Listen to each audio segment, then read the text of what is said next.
Ladies and gentlemen, welcome to your TWitWoW 5 and it's number 3. We're on episode 3, people. First one was last April or May or somewhere around there. Second one was in August. This is 5, the 3rd edition. And we have got our 5 favorite performers in WWE, NXT, New Japan, Lucha Underground, and the rest of the world all sorted out, as well as a master list of John and my top 10 favorite wrestlers in the world, regardless of promotion. John, I got to ask, brother, are you ready to do this? Brother, it's the first commentary of 2018. It's my favorite series that TWitWoW does. It's a celebration of the greats all over the wrestling world. Let's do this, my man. Absolutely. All right. Well, if I remember correctly, guys, we kind of go. God, I don't even remember what order we go in. I know that we have our lists in one order, but I think that we actually list our stuff in another order. So let's start with let's just go in order from top to bottom, John. Let's start with WWE. Do you maybe list some honorable mentions first, or do you want me to go first, or how do you want to? I'll go with my honorable mentions first. I had a lot of shakeups on this list this time around, guys. I think you guys are going to love it. My honorable mentions: Braun Strowman, Finn Balor. He didn't make your top 5? No, he didn't. Finn Balor, Seth Rollins, AJ Styles, The Revival, Kevin Owens, and the Usos. Holy shit. Yeah. Damn. Okay. So who are your honorable mentions? Well, my honorable mentions are Hideo Itami, because he is a WWE guy now and not an NXT guy anymore. The Usos, which is I have in common with you. Finn Balor, Seth Rollins, also in common with you. The Bludgeon Brothers have really kind of caught my radar, but they're not in my 5 yet. The Revival, which I believe you also had listed. Oh, no, you didn't have them listed. I did have them listed, yes. And I guess this guy's going to be in your Fave 5, but he's in my honorable mentions, Chad Gable. Yes, he is in my Fave 5. Should we just keep the ball rolling here since you've mentioned? Yeah, who's your number 5 favorite performer in WWE? Samoa Joe.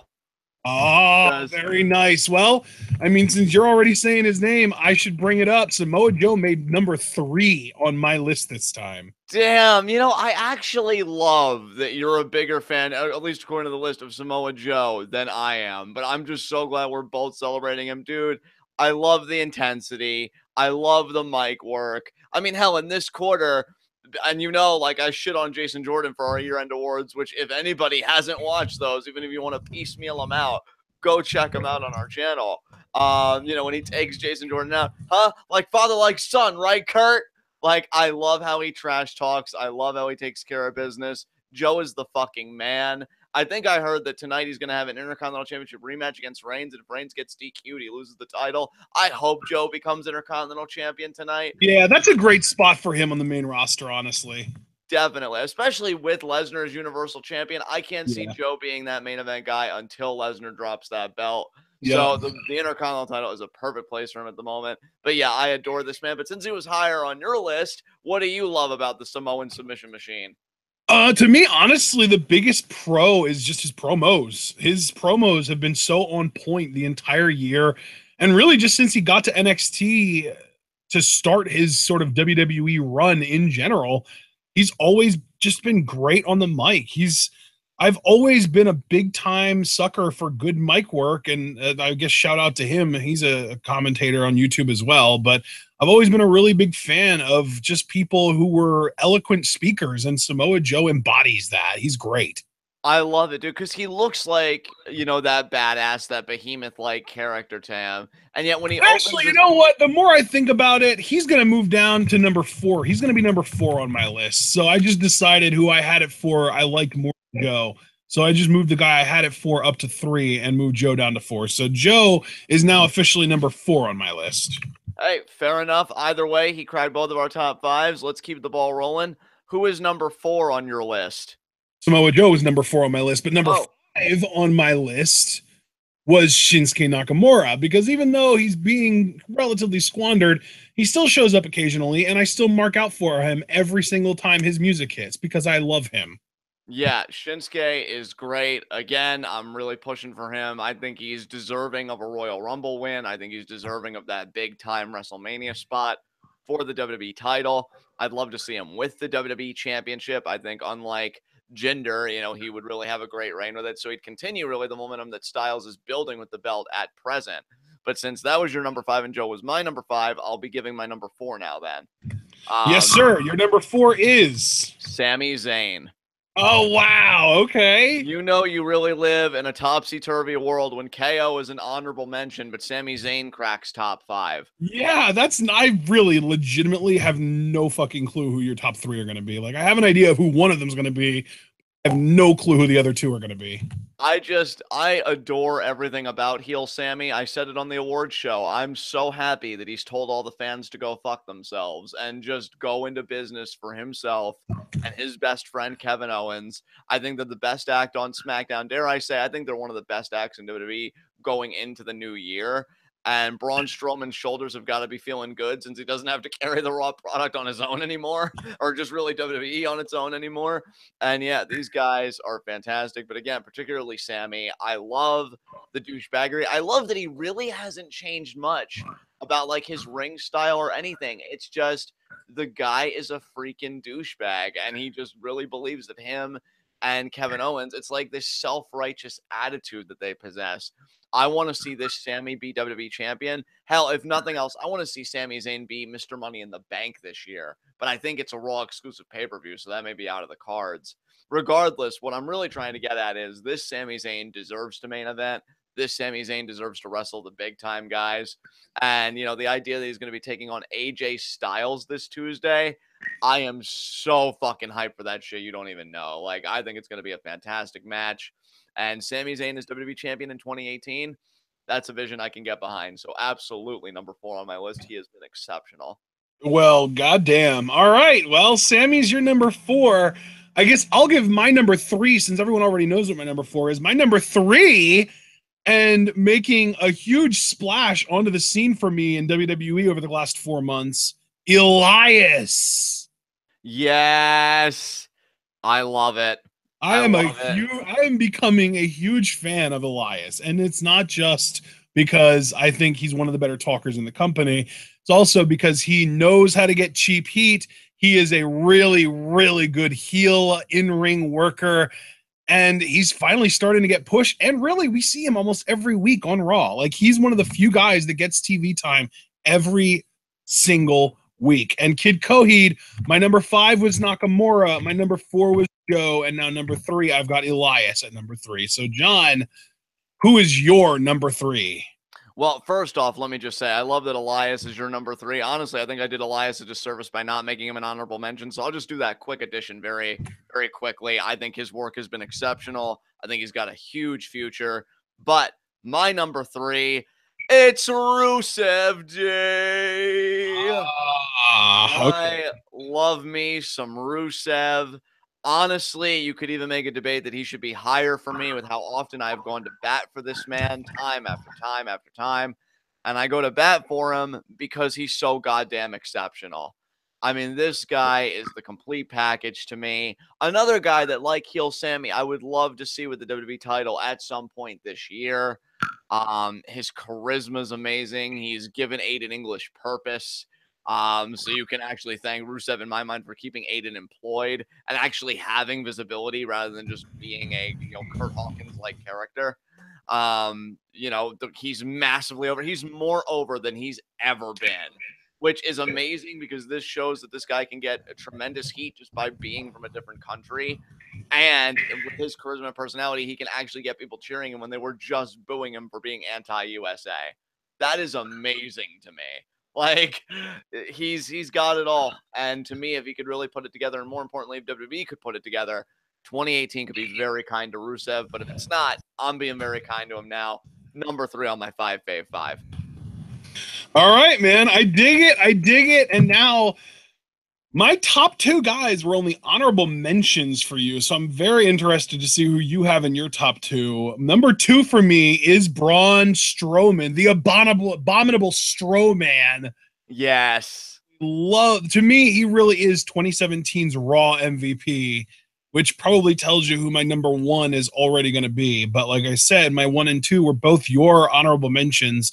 Braun is number two because he is huge, he is scary, and yet at the same time, when you see him do interviews or random like Instagram pictures or that freaking elf parody, you could tell that he's got this great loving personality. He is really entertaining. He is solid in the ring. He is great on the mic because he's got this crazy, awesome, like scary big man voice, and he's still relatively articulate.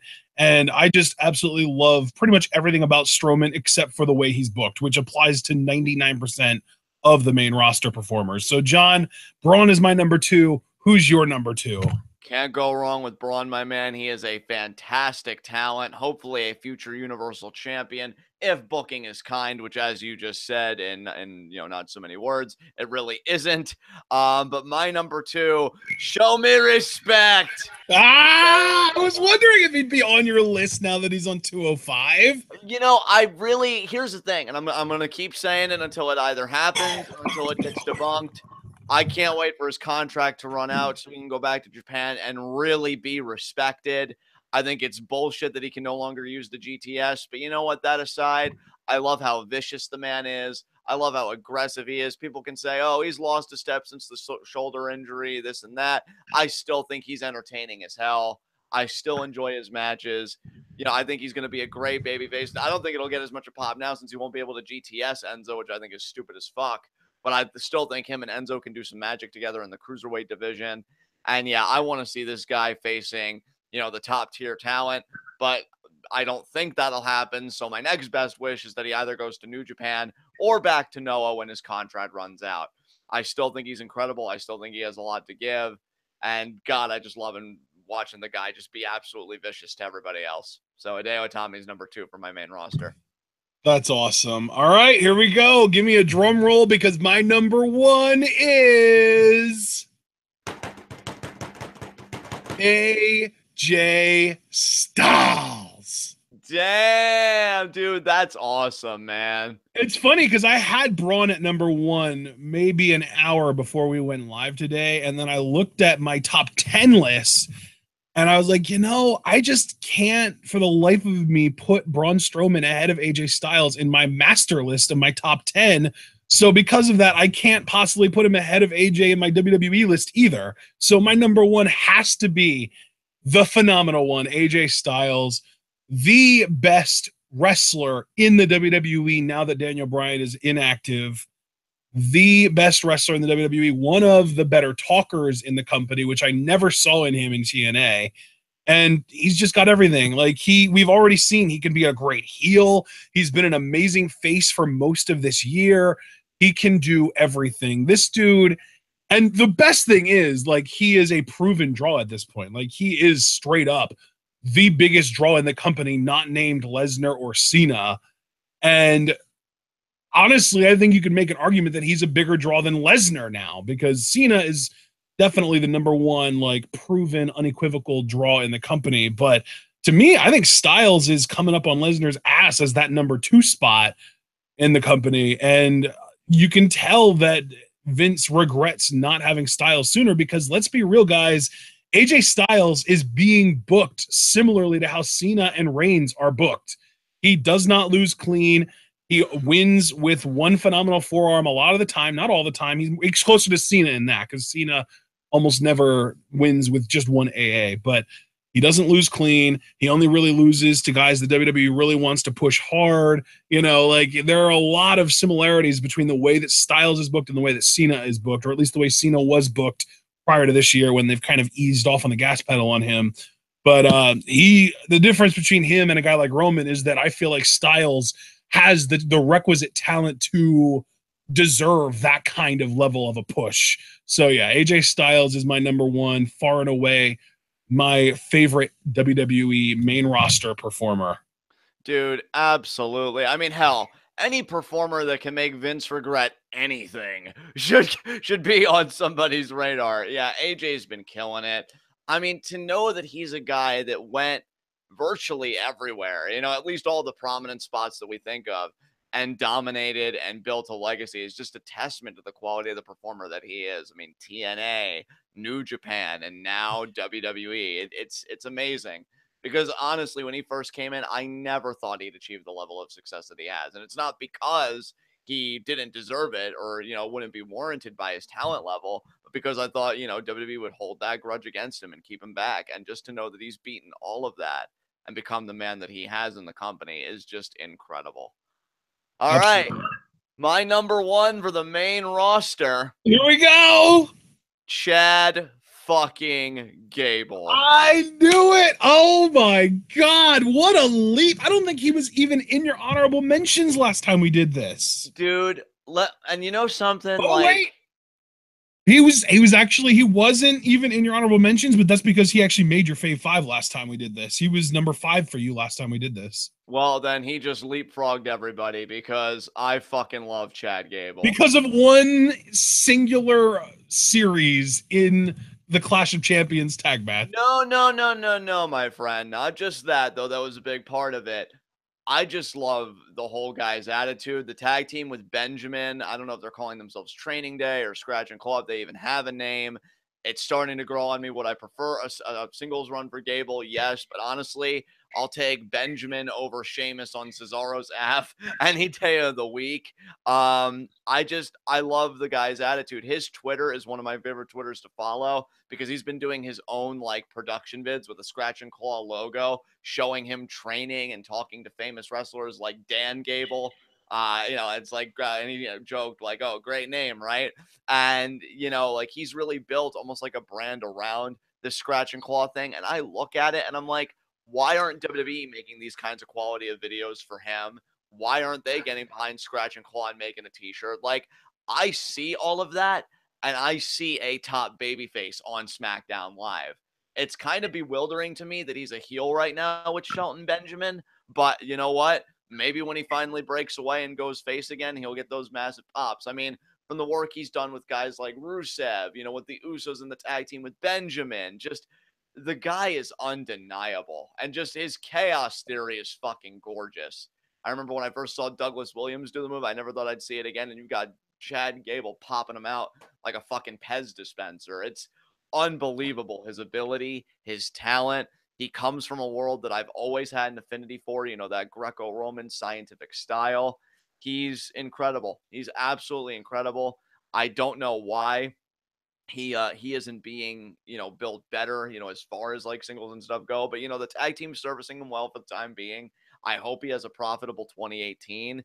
And yeah, Scratch and Claw is a mantra I can totally get behind. I mean, this guy had a quote on his Twitter that I love. He said, I train hard so I can rip the lungs out of monsters and turn them into mice. This guy is all intensity, all aggression. I love it. It's so incredible to me. And yeah, here's to hoping that they beat the Usos on Tuesday because they're getting their tag title match this Tuesday. And yeah, that's awesome. Your guy's getting his opportunity. Yeah, I mean, there's Raw and SmackDown. I got to give them credit in their own ways. They're kind of stacked because with Raw, we got the IC title match and God knows what else. And with SmackDown, we got Sammy versus AJ and tag team titles. That's not bad. But yeah, Chad Gable is amazing. I adore the dude. Again, my favorite follow on Twitter with the videos he's been doing. He's putting effort into his character and in his brand. And I wish WWE gave him that same effort because we'd have one hot babyface right now. But he's definitely somebody I'm so stoked to watch in 2018. Easily takes my number 1 spot. Awesome, dude. Yeah, that's great. All right, well, I guess that covers our WWE Fave 5s, but now it's time to get to the next list, which obviously we want to start with honorable mentions, and since you listed your honorable mentions first last time, I guess I will list mine this time. NXT. That sound good to you? Yeah, absolutely. All right, so for honorable mentions, I have listed in my honorable mentions. Are you ready for this? Yes. Quite a few. Lars Sullivan. Same. Roderick Strong. Same. Velveteen Dream. Same. Kyle O'Reilly. You know what? I'll say same because I have Red Dragon as a team just as a whole. So O'Reilly and Fish. Okay, nice. Adam Cole. Interesting. No, not in my honorable mentions, but I'm actually shocked he's in yours. Leo Rush. Don't have him anywhere. And last time we did this, I had Leo Rush as an honorable mention, even though he hadn't debuted yet. So I'm going to do the exact same thing with a few guys that I know have signed, but are not debuted yet on television, and that would be Donovan Dijak and War Machine. Oh, very nice, very nice. Okay. All right. So on your list, who all did you have as your honorable mentions, and include the guys that I already listed because I'm going to type them up. Okay, Velveteen Dream, Lars Sullivan, Roderick Strong, Red Dragon, so Fish and O'Reilly, Yep. Iconic Duo, and Aleister Black. What? He's an honorable mention? Yep. Jesus. Told you, man. My lists were crazy this time around. I'll say, wow. Okay. I guess I'll go first then. And this is going to be the surprise of the century, I think, to a lot of people. And I think that we have at least one person that's going to be kind of angry at me for this, but I don't care. My number 5 is Shayna Baszler. Dude, I love it.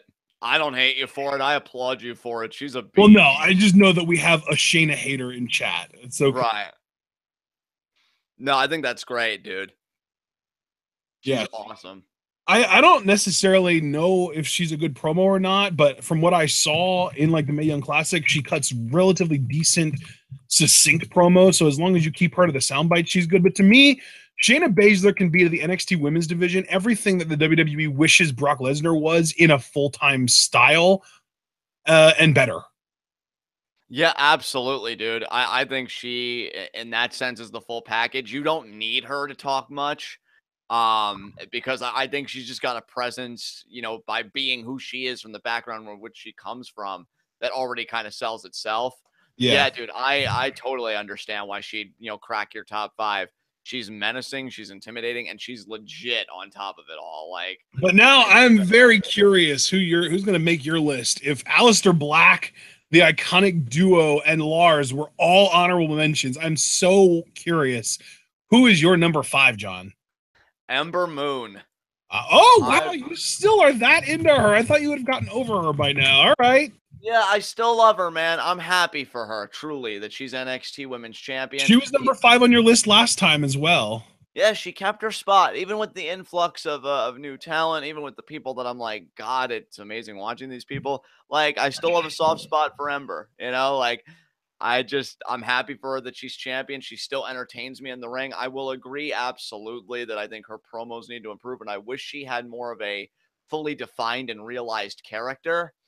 But even with that holding her back, she's still able to hold on to this number 5 spot. Now, the next time we do this, which would be Fave 5 number 4, that may not be the case, because I'm expecting even more talent to come in.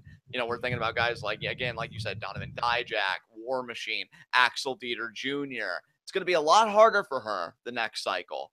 But, for now, since this may be the last time, like, I just think she's wonderful in the ring. She does have stuff she needs to work on, absolutely. But with the stuff that she's good at, she's really good at, and it keeps the smile on my face. So Ember Moon comes in at number 5 for me.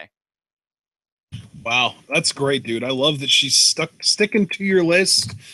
I'm kind of curious if she's going to still be on your list after Mania, though. Honestly, after Mania, because I think what I want to do is, just so that we have a more rigid schedule, I want to make sure that we do this on the exact same day every time we do it. So I want to do these commentaries on the first Monday of January, May, and September, so that they're exactly 4 months apart every time. Sounds great to me, man. Because then that'll also give the post-WrestleMania kind of like hype and then cool down time to happen, and it'll give us a little tiny bit of breathing room after SummerSlam to happen, and of course it'll be at the very beginning of the year every year too. So that, I think that's like the perfect way to do it. First Monday of every January, May, and September, the 1, 5, and 9 months of every year is how we're going to do this. So it worked out really well this year because January 1st happened to be a Monday, but that's the plan going forward. Only exception will be in the future if the 4th of January ever falls on a Monday. We will make sure that we find a way around that, because that's going to be, Wrestle Kingdom is always going to take priority over 5 Fave 5s to me. Right. Yeah, absolutely. All right, guys.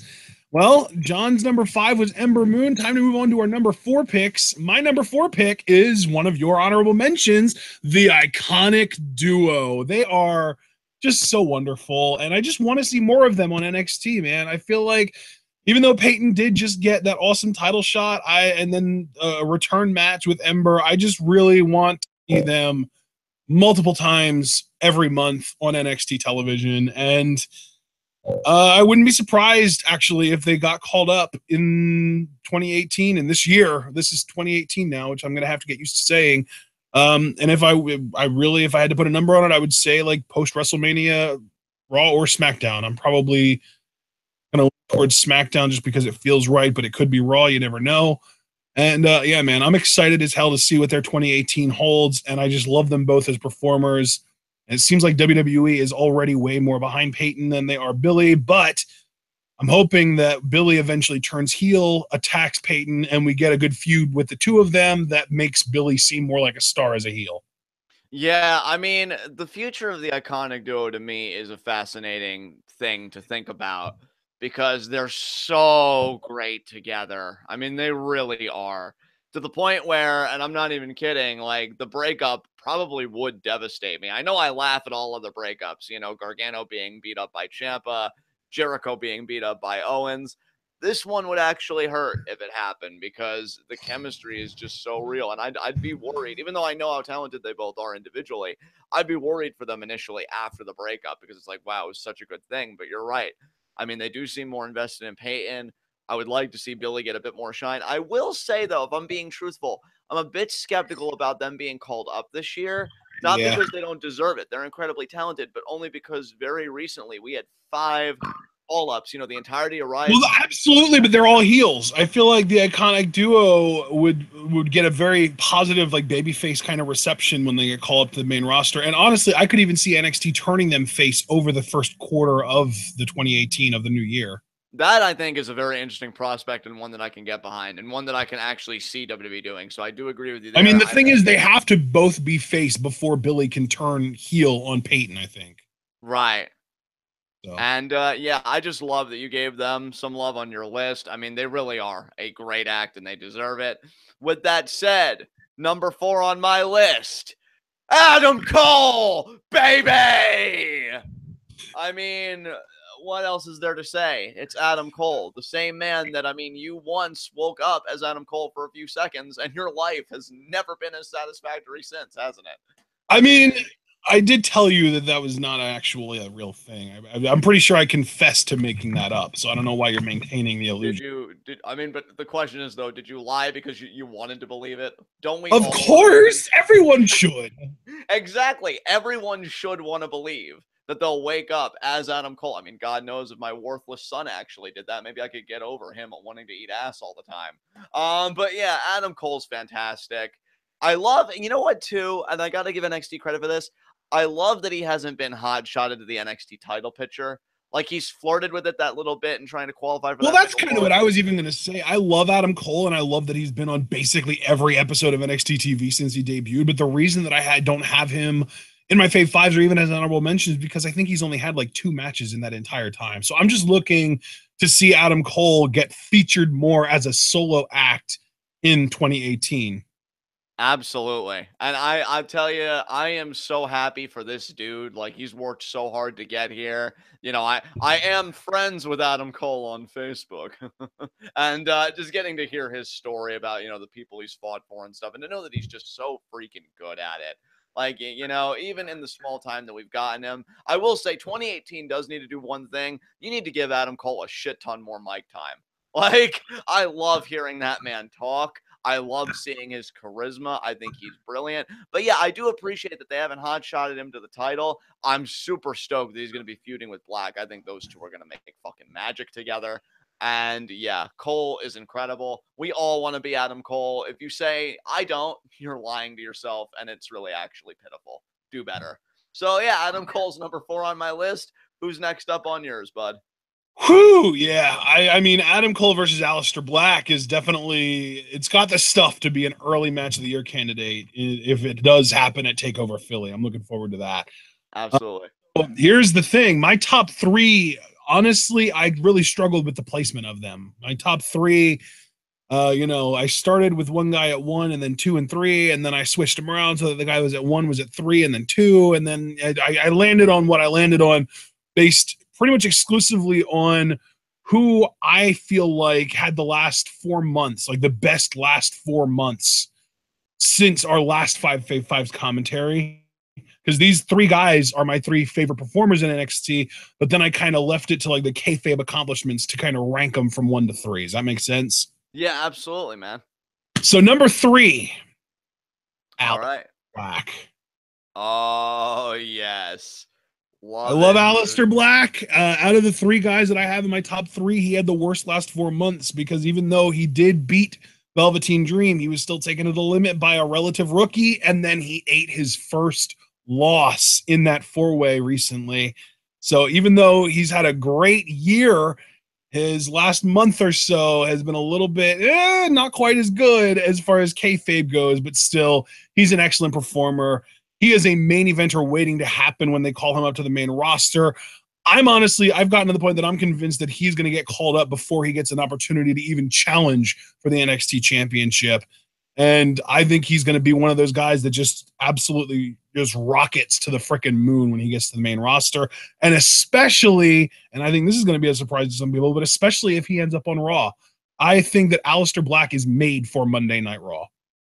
Interesting. You know what, though? I'm not going to fight you on that because I can see where you're coming from. I think, sharing a brand, at least right now until like a shakeup or whatever with a Balor or Rollins, isn't that there'd be so much for Black to do. And honestly, because I know they perceive Roman Reigns as the guy, I think they could really build up to a worthwhile contest between Aleister Black and Roman Reigns. Like, there is no limit to what you can do with Aleister Black, and I absolutely understand why he's in your top 5. I've said it, multiple times at this point. I'll say it again. He's a license to print money. You can't do wrong with him. So, with that said, let me move on to number 3, the Bruiserweight. Oh, what? Oh my God, that's amazing. I love what a fucking piece of shit this man is.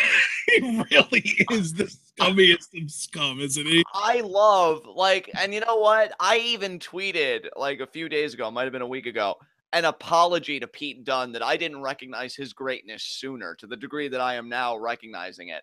That match he had with Tyler Bate, who's also exceptional, by the way. I am not going to do a disservice to Tyler Bate, but that match he had with him recently on NXT, I'm like, this is a guy, I used to say that Marty Scurll was like the second coming of Regal. It really is Pete fucking Dunne. Oh, yeah. Pete Dunne is much more of a spiritual successor to William Regal than Marty Scurll. Like, Marty is great, but he's a lot more like different. Like, he's got a lot more things that are like unique qualities to just himself than anything Regal or Dunne do. Exactly. Pete Dunne gets it done, and he's just absolutely fucking vicious. Honestly, I just saw Dominique Adams in chat suggest Dunne versus Cesaro. I kind of want Dunne versus Mini Cesaro. I want Dunne versus Fabian Eichner. Yes. He's still United Kingdom champion. Honestly, I know they kind of debuted like the UK show with 205 Live, so it's a cross-promoting thing. I'm telling you, 205 Live is a cancer. Because Pete Dunne, to me, I want to see him work with AJ Styles. I want to see him work with the big guys. I want to see him as WWE champion, something that William Regal has always lamented that he couldn't do in his career because of his controversies. I think Dunne has all the goods. And isn't he only 24 years old or 26? Oh, he's young. I'll Google his name and see how old it comes up. Yeah, I feel like he shouldn't be any older than 26, if I'm not mistaken. He's 24. He is 24. And the thing is, he just turned 24 like maybe 55 days ago, maybe not even. And he's this good already, which I actually love that I can say that about more talents than we first may realize. Like, that's one of the best things going about pro wrestling right now is this youth movement with young men and women just being this good. I mean, you talked about Priscilla Kelly on our awards being 20. Pete Dunne is 24. Hey, man, keep it quiet. You don't want to spoil anyone on anything. Oh, that is true. But yeah, I gotta say, man, like Pete Dunne is absolutely fantastic. The bitter end is a great maneuver. Xplex is amazing, especially when he does it on an apron. He just loves beating people up. And I think what really sealed it for me wasn't just the match with Bate, but they didn't do the whole, oh, that was such a great match, man. We did something so special and hugged it out. He just shrugged, looking at Bate's brokenness and destitution at failing to become a big-time United Kingdom champion. This guy, even more than Marty Scurll, I would say, because I adore Scurll to death, but he is a bit cartoonish at times. He is whatever. This guy is a fucking villain, and I love him for it. So Pete Dunne, absolutely my number 3 spot. I told you guys major shakeups this time around because I don't think Dunne was anywhere near any of my lists last time, and he's number 3. So he's come a long way, to say the least. Absolutely. I love it. All right, guys. Well, that was a great little surprise there for number 3, John. My final 2 aren't going to really surprise anyone. It also just so happens that my final 2 are kind of going against each other very soon. And I kind of just spoiled number 1 by just because I'm about to tell you guys number 2 and you're going to put it together. Number 2 for me is the NXT champion, Andrade Cien Almas. Yes, and I will say right now that he was my number 1 for NXT for this. Oh, wow. Cycle. Okay, that's awesome. All right, well, then, since he's your number 1, you should definitely talk more about him. But before you talk, I am going to just talk about him briefly. I love this dude as a performer. I love that he brought the Los Ingobernables sort of idiosyncrasies and stuff like that to NXT. I love that he and Zelina are kind of this like great not even an item or a power couple, because they might not even necessarily be meant to be a couple. I just think they're great. I think that she kind of being given this role as like his manager slash agent slash, I guess, life coach or something, I don't know, has revived his career. And it's one of those things where I never really felt like he was missing something. But then when Zelina showed up, NXT all of a sudden started pushing him because of the presence of Zelina, and that just makes me ecstatic, because if it takes Zelina Vega for Andrade to be pushed to the main event and win the championship, then Zelina Vega is absolutely worth every second and every dollar of investment, because this dude is a star. I mean, WWE's been spending years trying to replace Rey Mysterio with this top Mexican Hispanic draw, and my friends, they've found him, and his name is Andrade Cien Almas, and I genuinely hope that whenever he does get called up to the main roster, that they give him just as much of a push as he's gotten in NXT, and they keep him with Vega, because that duo, it's a license to print money to me. So I'm going to let you talk now, John. I'm sure you have plenty to say as well. Absolutely, brother. I loved what you said. I mean, first, just because I'm a dickweed, I'll say right out of the gate that Andrade Cien Almas is everything that Alberto El Patron thinks that he is. Yeah. Like, he's capable, he's smug, but in a way that's endearing. Like that old championship celebration, and when he was shoving the title in everybody's faces, I was like, yes, yes. I love everything about this. This dude is so fucking good. And like, I am so happy that he's NXT champion. Like, as a face, yes, he can go in the ring, but as a heel, he's complete. And that's the thing, because he still delivers the stellar matches, but he's got the personality to match. I honestly, and dude, when he was in his match with Drew at War Games, like he was wrestling like he had his freaking hair on fire. He was going hard. He was, dude. He was. The guy's only 28 years old. He's NXT champion. I mean, Ella, just on our last Q&A, asked about Andrade dream matches. I want to see him versus AJ. I want to see him versus Nakamura, like they did in CMLL for the Intercontinental title. You know, like just everybody. This guy is so fucking good. And again, all things considered, he's relatively young. You know, a bit on the older end when we think about like 20s. He's late 20s, but still has so much to give. Like his best years, I don't think he's tapped into them yet. And that's terrifying because, yeah, that match he had with Drew was fucking fantastic. I was a bit scared when Zelina first came in because she's like, no, Andrade, no tranquilo. And like, I love tranquilo Andrade. I love when he's like hanging on the ropes and like, oh, so are you going to attack or am I just going to do this all night? Like, I love his personality. I love the charisma that he just oozes with in every match. And honestly, whether he retains the NXT title against Gargano in Philly or not, is inconsequential to me because I still think he's going to succeed. And I still want to hope that when he goes to the main roster, he'll succeed. And I know it's where they go to die. But he's so talented. And I think you said earlier that you feel Aleister Black was made for Raw. I think a guy like Andrade was made for SmackDown. That I can agree with. Yeah. Andrade, he like, honestly, he could get called up right now to SmackDown, and I would feel like he's like the missing piece of the SmackDown Live puzzle. Like, he is the guy that AJ should be feuding with right now for the title. Yeah, he's fucking incredible, dude. I adore him. And I'm just glad that you and I both celebrated him. He was your number 2. He was my number 1. Long live El Idolo! So, La Sentinela del Espacio. So I guess before we get to your number 1, I should give my number 2. I'm curious about this one, yeah. This is the Pirate Princess, Kairi Sane. Of course! Oh my god. She makes me so fucking happy. Like, there are baby faces, and then there are baby faces that legitimately reach into you and affect your fucking life.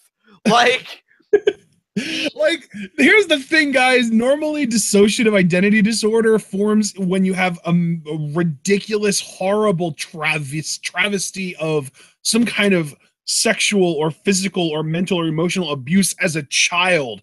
The exact opposite happened. John grew a third personality because of how exceptionally happy Kairi made him. I bake now, everyone. It's amazing. Dude, in all seriousness, dialing it back just a bit, I really do, dude. I love this woman. She's so pure and good-natured, and she's not jaded by the business yet. And so help me God, if anybody makes that happen, I will find them. I will use all of my resources, and I will take care of that shit. But she's so good. She's so good. You know, her offense is great. Her character's fully realized, and it's fun. And we know from Lucha Underground that she can do heels. So to me, there's not even any ambiguity there. If they would ever want to make her like a nefarious pirate, you know, like some Captain Hook ship, but maybe with the volume turned up a tad, I think she would kill it at that. Like, this woman's just brilliant at what she does. And, you know, I've had my baby faces that I've liked before. When Hideo was a baby face, I was behind him. Seth, I'm behind him. Finn, I'm behind him. But this is more than just being behind somebody. Like, I genuinely feel how I feel like babyfaces hope to make people, I mean, mainly children. You know, that's not saying anything about my immaturity at all. What are you talking about? But, you know, like, that's how she makes me feel. When Shayna choked her out, I could feel myself dying. I was like, no, don't do it, no. And I was just so sad. Like, this is somebody that I'm going to be invested in everything she does. And I think what really gets me is she's just, it's so genuine. Because, like, I even saw on her Twitter a few days ago, she's like, oh, we finally meet. And I'm like, oh, man, is she meeting with friends? No, it's her best friend's grave because she promised her that she would live her dream and succeed. And why am I crying? Why are anybody crying? You all suck. It's just, oh, God. Oh, God. She's amazing. Amazing. I love watching her work, and to see her personality and to know that she loves to do this. The most adorable entity on the planet. Fucking fight me. And yeah, I think she's going to be number 2 for a long time coming. And hell, if Andrade's not careful, she may take that number 1 spot. I am just all about this woman. I definitely feel like if Kairi starts to get featured in a more prominent role, yeah, she'll take over number 1. Yeah, Shayna, you fucking watch your back. You watch your back. Because I can't wait for that. That we've only had one segment involving Shayna, and we've barely seen Kairi on NXT, other than, like, you know, the NYC and then the one match. And they both made our fave fives, and we just got a $2 super chat from Iconic Player One saying "fuck the police." That's right, straight out of Compton. But yeah, I mean, dude, best thing to come out of the Mae Young Classic for me. I can't wait for I won't say you're Kairi Sane necessarily, but I know you're all about that Dakota Kai. I want to see them team up. I want to see them do shit. I just want to see Kairi just continue to be an amazing addition to the women's division. And whatever brand she goes on, whether it's Raw, whether it's SmackDown, everybody else can just take a number because I'm going to be loving her just as much there as I am here. Kairi Sane, easy number 2 for me. I'll set sail to any sea that she's on. Just Oh, that's adorable. Yeah. So, who is your number one, dude? Well, I kind of gave it away a little bit already, since I said that number 1 and 2 were working with each other in the near future. They've also yes. They've also worked with each other this year, and I didn't even realize that this person was my number 1 until we did our awards yesterday, because that really made me realize, like, holy shit, I think I'm beginning to have a new favorite wrestler in NXT, and I'm just cementing it today, because my number 1 NXT performer, my one favorite NXT performer, is Johnny Gargano. Johnny Wrestling, baby. How iconic is it that you and I both have a favorite wrestler now named Johnny? Dude, right though. That's amazing, dude. That's awesome. Yeah, man. Johnny really has won me over the last few months. I've always really liked him. And even really early on in his NXT run, I was one of the first people saying, like, wow, this guy's great. He's such a good actor. He's a great seller. He could be the next Daniel Bryan. But the last few months really have re-cemented my position on that, on Johnny Gargano's ability to be like that Daniel Bryan type sympathetic babyface character. He's exceptional. There's not a hole in his game. He doesn't have any flaws in my eyes, because if he was bigger, that would make him less sympathetic. Like, that's, to me, that's the only problem with Braun Strowman as like a potential number 1 babyface, because when Hulk Hogan's 6'8" ass was the biggest babyface in the world, it was when he had opponents like Andre the Giant that were bigger and more intimidating, and he actually could be an underdog in those matches. Braun Strowman is never going to be an underdog ever in his life, because no matter who you put him against, whether it's the Big Show or Kane or someone that's similar to his size but smaller than him, if it is Big Show or Kane, he might be smaller than them from a height perspective, but he is stronger than them and he is younger than them. If you put him against anyone else, you can't have Braun Strowman as the underdog babyface of your company. You just can't do it, because he can't be an underdog that much. Johnny Gargano, though, honestly, to me, he's an underdog against just about everyone he goes against. And to me, that is the definition of an absolutely perfect, sympathetic babyface character. I want everything for Johnny Gargano. I want him. And here's the thing. This is how you know Johnny has surpassed Andrade as my number 1 favorite in NXT, is because I want Johnny to beat Andrade at TakeOver Philadelphia and realize his dream and get that first ever win over Andrade Cien Almas. He's 0-2 against him. I am rooting for Gargano in that match. And I love Almas to death. He's already, like, last time we did this, I'm pretty sure he was my number 1. Oh no, he was my number 3 last time, but I had Aleister Black and Iconic Duo ahead of him. But still, Andrade is already, he's my number 2 now, and he's the champion, and I popped almost as much as you did when he won the title, and I still am rooting for Gargano to beat him, just because, without me even realizing it, Johnny Gargano became my favorite wrestler in NXT. I love it, dude. I love everything about that. Again, I'm going to be rooting for Almas, but you know what? I love that even more. That's going to be some epic live reactions come TakeOver Philadelphia. And everything you said about Gargano is on point. I mean, this guy just so easily establishes a connection with a crowd and gets the most out of it that he possibly can. He sells like a million, but like his ability to sell is going to take him everywhere, because just like AJ, right? When I said he brought the 2 best matches out of Mahal's whole like main event run, Johnny's going to have that similar quality where he's going to make people that you wouldn't normally associate as like, oh, these big obstacles. He's just going to be like, oh man, how is Gargano going to overcome this? I think he's genuine. He, on the mic, I think what makes him, it's a lot like that Daniel Bryan quality, which we've been saying over and over. It's a sincerity. It's not like, oh, these quotable lines, or he's very incendiary like a Punk. No, it's just very sincere and authentic. Like, he's gonna succeed, and more than succeed, I think he'll downright thrive if handled correctly, which is always a big contingent. But yeah, just hearing you talk about him during the awards yesterday and now here, it makes all the sense in the world that he'd be your number 1, and I, for one, fucking love it. Just great stuff. Absolutely. All right, guys. John's number 1 was Andrade, so we don't even have to talk about that again. That's our NXT lists. Are you ready to talk about New Japan, John? Oh, yes. I thought Lucha Underground was next, but I'm actually happier that we're doing New Japan first. So, yeah. Awesome. I'll go first on honorable mentions. Yes, sir. All right, get ready for this, guys. Roppongi 3K. Nice. Will Ospreay. Nice.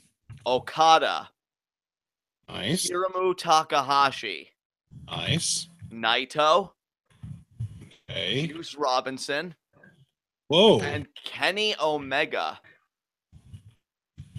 Who the hell's left other than Ishii? I can't figure out. Oh, I know. Okay, I know two guys for sure who are going to be on your list, but man, I can't think of anyone else other than those two.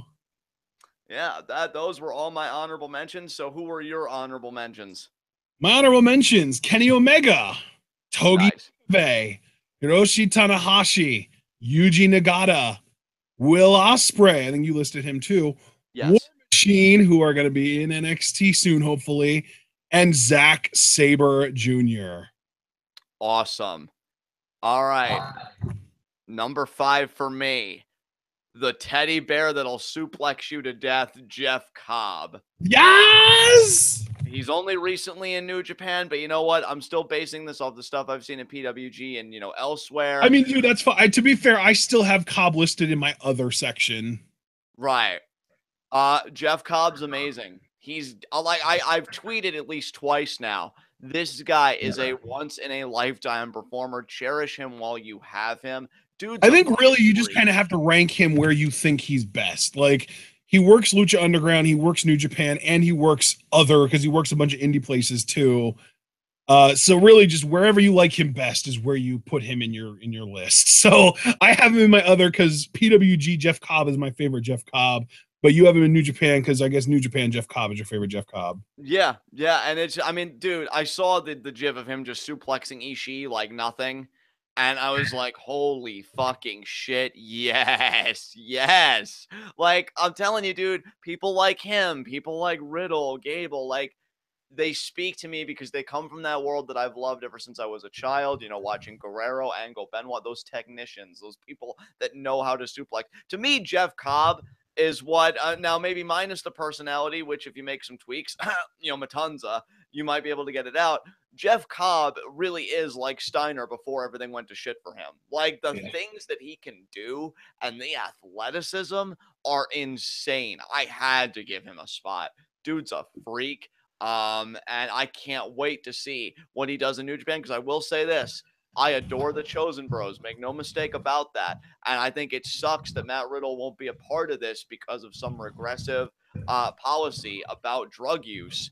But that means Jeff Cobb can strike it out on his own. And that man with the Intercontinental title sounds pretty fucking sweet to me. So I hope Jeff Cobb has a very fruitful New Japan run, and I'll be adoring every second of it. Jeff Cobb for G1 Climax 28, please. Yes! I want nothing more in my life. Yes, absolutely. So, who comes in at number 5 on your list? I believe I've had this same person at number 5 in my New Japan list, or not number 5, but towards the tail end of my New Japan list every time we've done this. I'm just checking to make sure. Yeah, for our first time we did with this, he was number 4. Second time we did this, number 5, and now the third time we're doing it, he's number 5 again. Yano Toru Yano. Love it. Made my list again at number 5. I just love the man. He's phenomenal. He's just one of those guys where would I say he's an amazing wrestler? Probably not. But is he an amazing entertainer? You're goddamn right he is. Dude, absolutely. Toru Yano, I think, is one of the best comedy wrestlers in the business right now. Yeah, to me, it's him and Chuck Taylor, and that's about it. Yeah. And really, Chuck, I feel like in PWG, at least, I don't really see many comedy elements from him that much. I think not anymore. Not that now we don't get the Team Chuck versus Team Ciampa matches anymore in PWG Bowl of Night 3 like we used to get every year. Yeah, so for as much as I love sexy Chucky T, I have to say that I think Yano's really taken his spot as the king of comedy wrestling. He's fantastic. And dude, the troll face, so goddamn perfect. Like, yeah, I love that he's cracked your top 5. He definitely deserves to remain in the conversation because, he's working a niche style, again, being more comedic. And the idea that he can do it so well as to be in anybody's top 5 is a testament to how good this man is.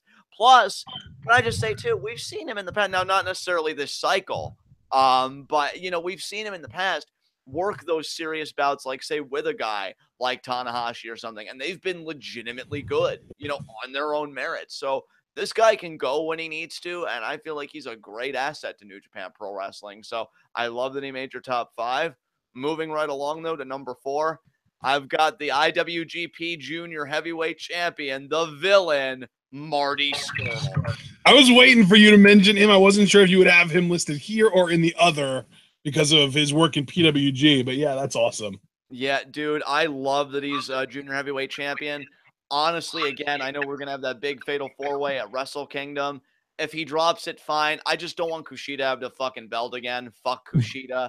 I feel like when anybody has the Junior Heavyweight title that isn't him, my interest goes up dramatically. I know, right? He's like a dark cloud over that title when he wins it, when he holds it. He really, because dude, the division is so talented. Yeah. And right now it's being headed by Marty Scurll, who I just think is fucking wonderful. I love, dude, the bird masks and stuff that he's been rocking lately, like aesthetically, he understands his character inside and out. I fucking love it. Love that he uses the chicken wing. Love the finger break. Guy knows how to throw a super kick. Like, his matches just get me so engrossed. And really, like, watch any match with Ospreay and you can see the full range of his repertoire. Like, the guy can go as long as he needs to. I'm so happy to see him as IWGP Junior Heavyweight Champion. And the thing with New Japan is, you know, we've seen junior heavyweights in the past move up to heavyweight and try in the G1 Climax and stuff. I wonder if Marty will ever be another case. But if he's comfortable just being that junior heavyweight and owning that division, something that Kushida wishes he could do, I support Marty in those endeavors unequivocally because the guy's brilliant at what he does, and I can't wait to see him defend that title at Wrestle Kingdom. Just great. Absolutely. Yeah, he's great. I also have a junior heavyweight on my list, but he's number 3, and he's not Marty. Okay, so who's next on your list? Number 4 on my list is a guy that I would put money on being very high also on your list, Minoru Suzuki. Yes, and let me just say right now, since you named somebody that I do have, Minoru Suzuki was number 4 for you. He was number 2 for me. Okay, all right. I knew he'd be high on your list. I'm glad he wasn't your number 1, though. Yeah, me too. Me too. But yeah, what do you love about great, Suzuki? Man.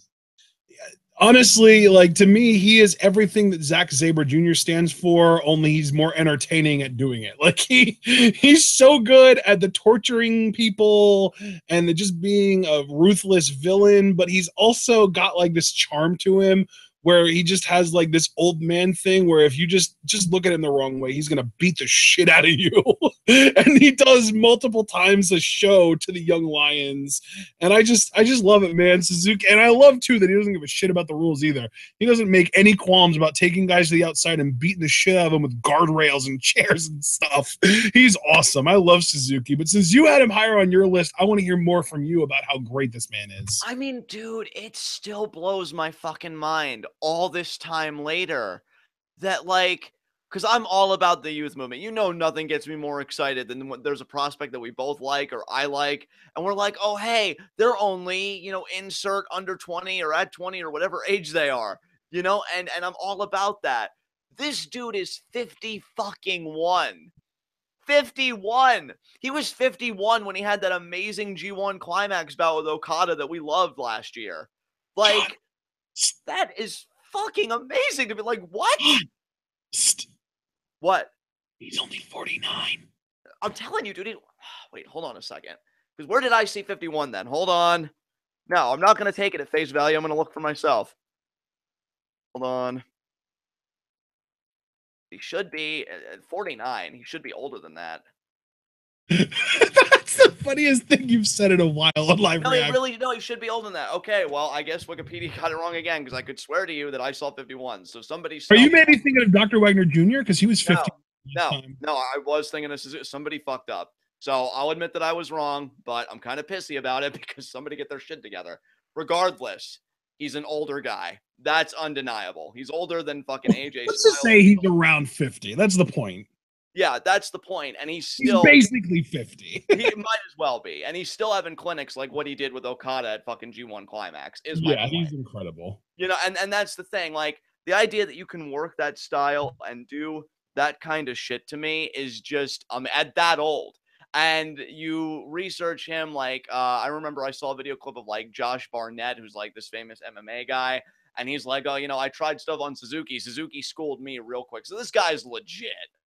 Like, it's not just a gimmick or anything. Like, he really does have that MMA well, remember, background. he and Kazushi Sakuraba had that shoot style match back at Wrestle Kingdom 9. That was good too. Yeah, like, and when Suzuki Gun returned at New Year Dash and just laid out Okada, that was fucking amazing. Like, dude, and I love that he's never openweight champion, but honestly, even though he's 49, I'm still rooting for him to become IWGP heavyweight champion, and that's insane. Because again, I'm all about the youth. Anytime anybody's heard our podcast, I get so excited about young people entering the game and being good at it. But like, god damn, this man's brilliant. I keep thinking about that Okada G1 match. Now he was just slapping him around like nothing and then putting him in submission holds and just, oh my god, he's so good. God, I hope he's in G1 again this year, honestly, and I'll be rooting for him again. Like, I don't ever know, because every other old guy, it's like, oh, get out to pasture, this and that, and I get sick of them. But Suzuki, maybe it's because there's not as much wear and tear or whatever the case is. I can't get enough of this dude. Something tells me that even if he's not doing it in New Japan, he's still going to be beating people up when he's fucking 60. I was a dude, brother. I'm telling you, Dominique Adams has some great ideas in chat. She said that she now wishes for Suzuki versus Cobb for the never openweight title. Yeah, please take all of my money. And, like, I know I have some friends, like, not in our circle, but, my leftist Twitter wrestling friends that I tell you about that are like, oh, I don't really, like, I like when Suzuki does stuff one-on-one, but I don't really care for Suzuki Gun. And you know what? I think that's a fair criticism. Because when Suzuki handles business on his own, like what he did. I gotta tell you, I quite enjoy the dynamic he has with Iizuka. That's enjoyable. That is enjoyable. Like, I love everything, but I get what they mean when they say Suzuki's at his best when he handles his shit. Just him and the other guy. That's why his matches with Okada, I love them. I hope we see him again this year. It's just, when he leaves, I'm telling you, it's a big blow, not just to New Japan, but really to Japanese wrestling, because the guy, say what you will, even if he does, torment young lions or have this opinion about Gaijin that may be questionable, I still enjoy the matches so I can overlook it. The guy's a beast. Suzuki for World Champion 2018 for his 50th birthday. I can't think of anything better than that. So yeah, he was my number 2, but now we're on your number 3, correct? Yes, we are on my number 3, which, I mean, my number 3 is the other junior that I was telling you about that wasn't Marty Scurll. My number 3 is Hiromu Takahashi. I love it. Yes, preach it. Preach Time it. bomb, baby. Time bomb. I mean, what can I say about this guy? I mean, first of all, the fact that he was able to actually squash, and I do mean squash, in under 2 minutes, that little bitch bag Kushida back in, I think, like May or whenever it was. I don't even care when it was. I just care that it happened, and I got multiple orgasms out of it.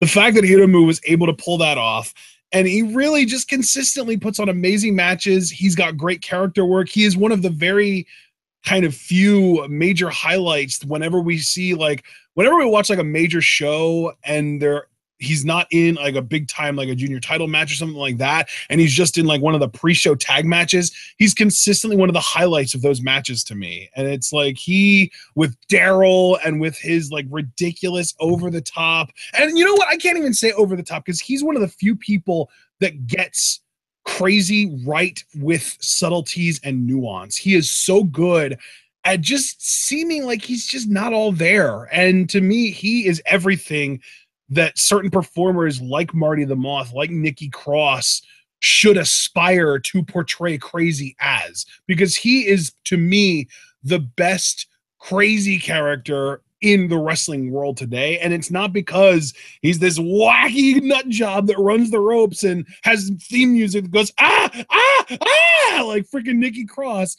Is because he just knows little things that he can do to make you wonder, like, is he maybe not all there? Is he a few fries short of a Happy Meal, a few cards short of a deck?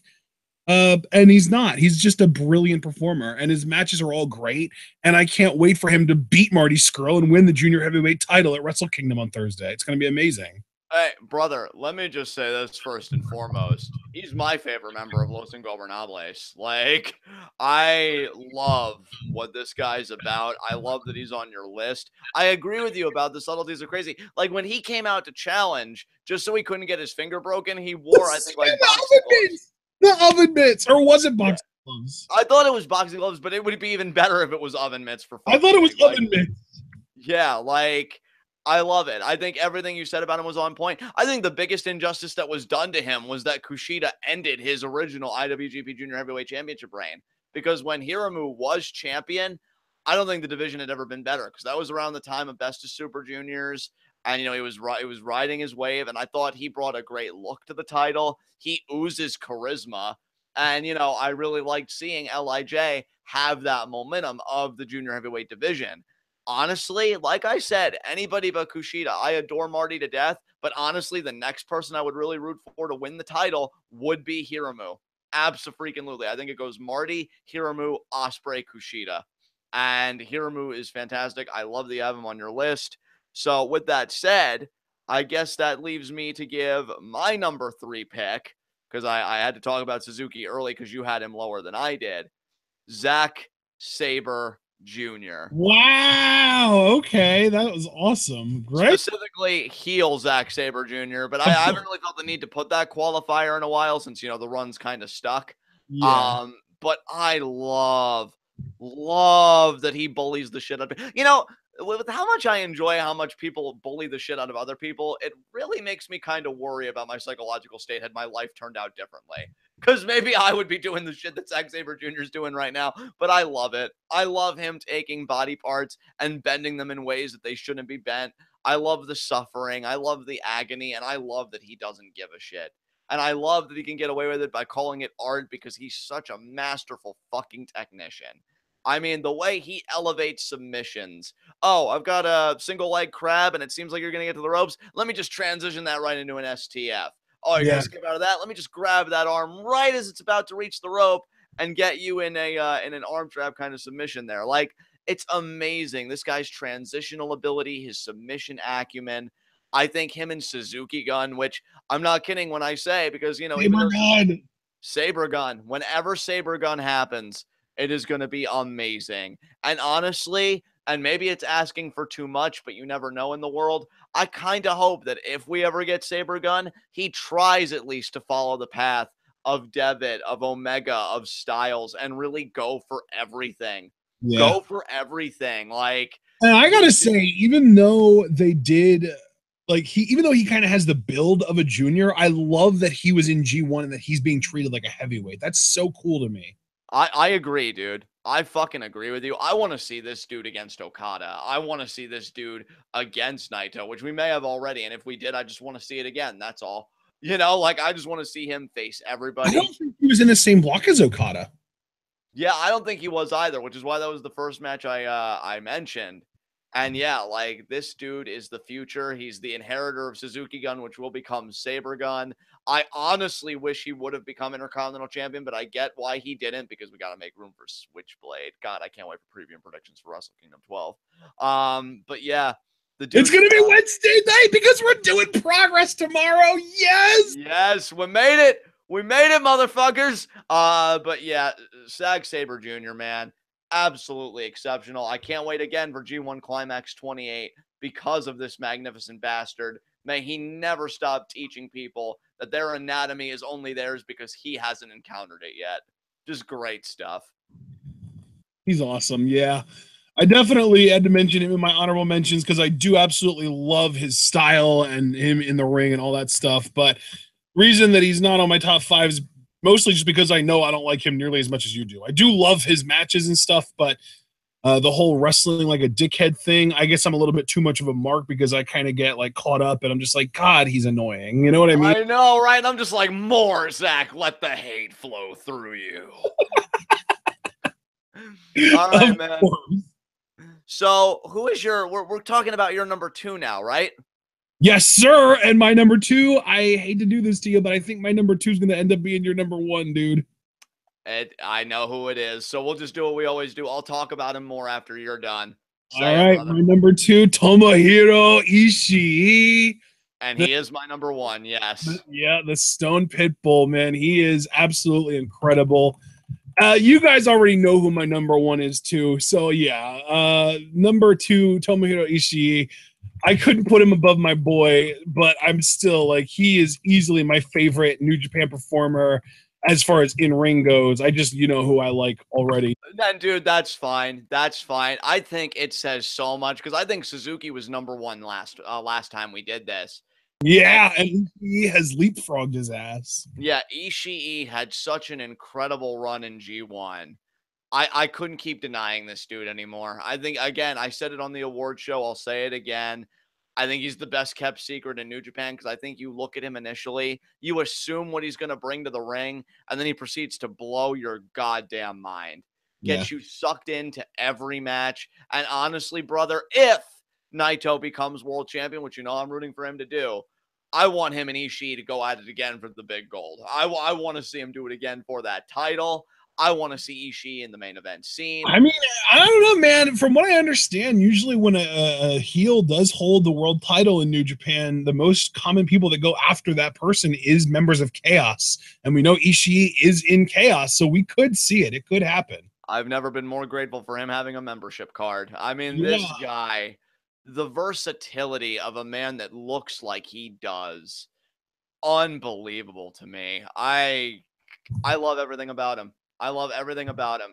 And it's funny because with New Japan, with a lot of these guys, because they speak in a tongue that's foreign to us, you know, the Japanese, your in-ring work, I think, really does have to convey all the emotion, all the personality, and all the investment because you're never going to understand the promos. Unless I've heard that they're starting to subtitle, I thought, but I don't know if they're fully there yet. I yet. think they're going to start subtitling promos and stuff on the English version of New Japan World. Right. Which, you know, would be great because I would definitely want to hear what, you know, Ishii's saying and, you know, the kind of temperament that he brings to the mic. But since I haven't really gotten to know that yet and all the time that we've been watching New Japan, his in-ring work's been doing all the work. And I've been saying over and over, I want to see this man as Intercontinental Champion. Hell, if I had it my way, I'd have this man as World Champion. But then again, this is the same guy. I'm rooting for Suzuki to get that same honor. You know, like I just love these guys, but they are on the older end. Ishii's fantastic to me. He can't do any wrong in my eyes. And really, he is the guy. And I realize this now. Every G1 climax until it's his last one, I'll be rooting for him to win it because he just has that quality that even if he's going against a guy that you love, and you know, I know he's faced like your boy Naito, even if you're still rooting for the guy that you love, Ishii will still take a bit of your respect for himself. And you'll just be like, God damn, this is just great no matter who wins. So yeah, Ishii, forever a fucking champion. My number one in New Japan. I actually miss seeing him work. I don't know if he's on the Wrestle Kingdom 12 card, but if he is, because I thought I heard that he was facing Suzuki for the Never Openweight title, but I'm not too sure about that. But, you know, whenever I get to see Ishii again, I'm going to be damn grateful for the privilege because he's one of the best to lace up a pair of boots. I love the dude. Great stuff. Absolutely. All right.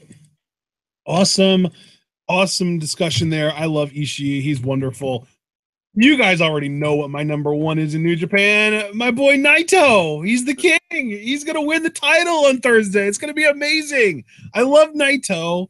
I love everything about him. I love his look. I love his in-ring. I love his idiosyncrasies. I love Naito-isms. I don't even understand his promos, but I love his promos because I can still do the nosotros, los, and I'm going to save that for Thursday when he wins the title.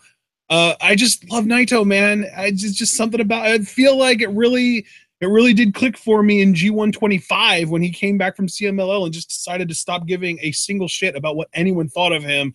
And by doing so, he got everyone to think of him in a positive light because he's that damn good. Dude, you said everything that can be said about a man of his greatness. I mean, he is an honorable mention for me.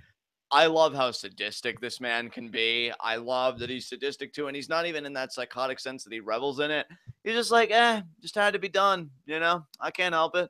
And he just, you know, goes about his business. Like, honestly, even though I know you're a much bigger fan of Naito than I am, you know, I think it's his time. Give him that fucking belt. Let us formally enter the Naito era, and long may he reign. Like, Okada already has a Hall of Fame career, and he has so many years left to give. It's kind of terrifying. Let Naito have his turn at bat. I mean, I think the guy will be incredible as world champion. Do I think he's going to win? You're going to have to wait for preview predictions on Wednesday. But do I want him to win? Absolutely, with my whole heart. Not just because I want to hear this motherfucker right here mark out, but because I really do believe Naito deserves it. His work has been exemplary. I think he's one of the best New Japan has to offer. You know, we've even made the contrast, like if Tanahashi represents a kind of conservatism with Japan, you know, the family values and hierarchy and honor and this and that. You know, Naito is that crashing wave of modernity looking to sweep up everything in his way. And yeah, I think if New Japan puts the belt on him, that to me, at the risk of being hyperbolic, may be like their 316 era. This guy with attitude and just a swagger about him that's owning the And you know what? Now that I think about it, just because I know how much I am going to be marking out at the end of this show, whether it's in a positive way or a miserable, angry, negative way, I think we should do New Japan if we can fit it in. I'd like to see if we can try and fit that in at 3 instead of 5. What preview? Oh wait, you mean live reactions? Live reactions, yeah. Yeah, dude. Yeah. Like my freak out will happen earlier, and I won't get, all kinds of shit for being loud at night. Dude, absolutely, especially because that's going to be like what, a 4-hour show. So yeah, doing it. Yeah, it'll probably be. It might even be longer than that, depending on, like pre-show and intermissions and shit like that. But yeah. Oh, absolutely. Yeah. If you want to move it down to 3, like we'll see. I mean, I might not even be able to find it and have it ready to go for us by 3, but if I do, I definitely want to try and get that in. Yeah, definitely, for sure. Yeah. All right, guys, that's New Japan. God, I just love New Japan so much. It's so wonderful. And by the way, I do believe Hiromu is new. I don't think I've had him on my list at all so far in any of the instances of us doing this. Not even as like an honorable mention. I just overlook him way too much. So I'm glad damn, that's awesome. I remembered to have him on my list this time around. Yeah. So up next, Lucha Underground. And John, I have a lot of honorable mentions for this one, and I'll go first, but I'm still really curious who made your top 5.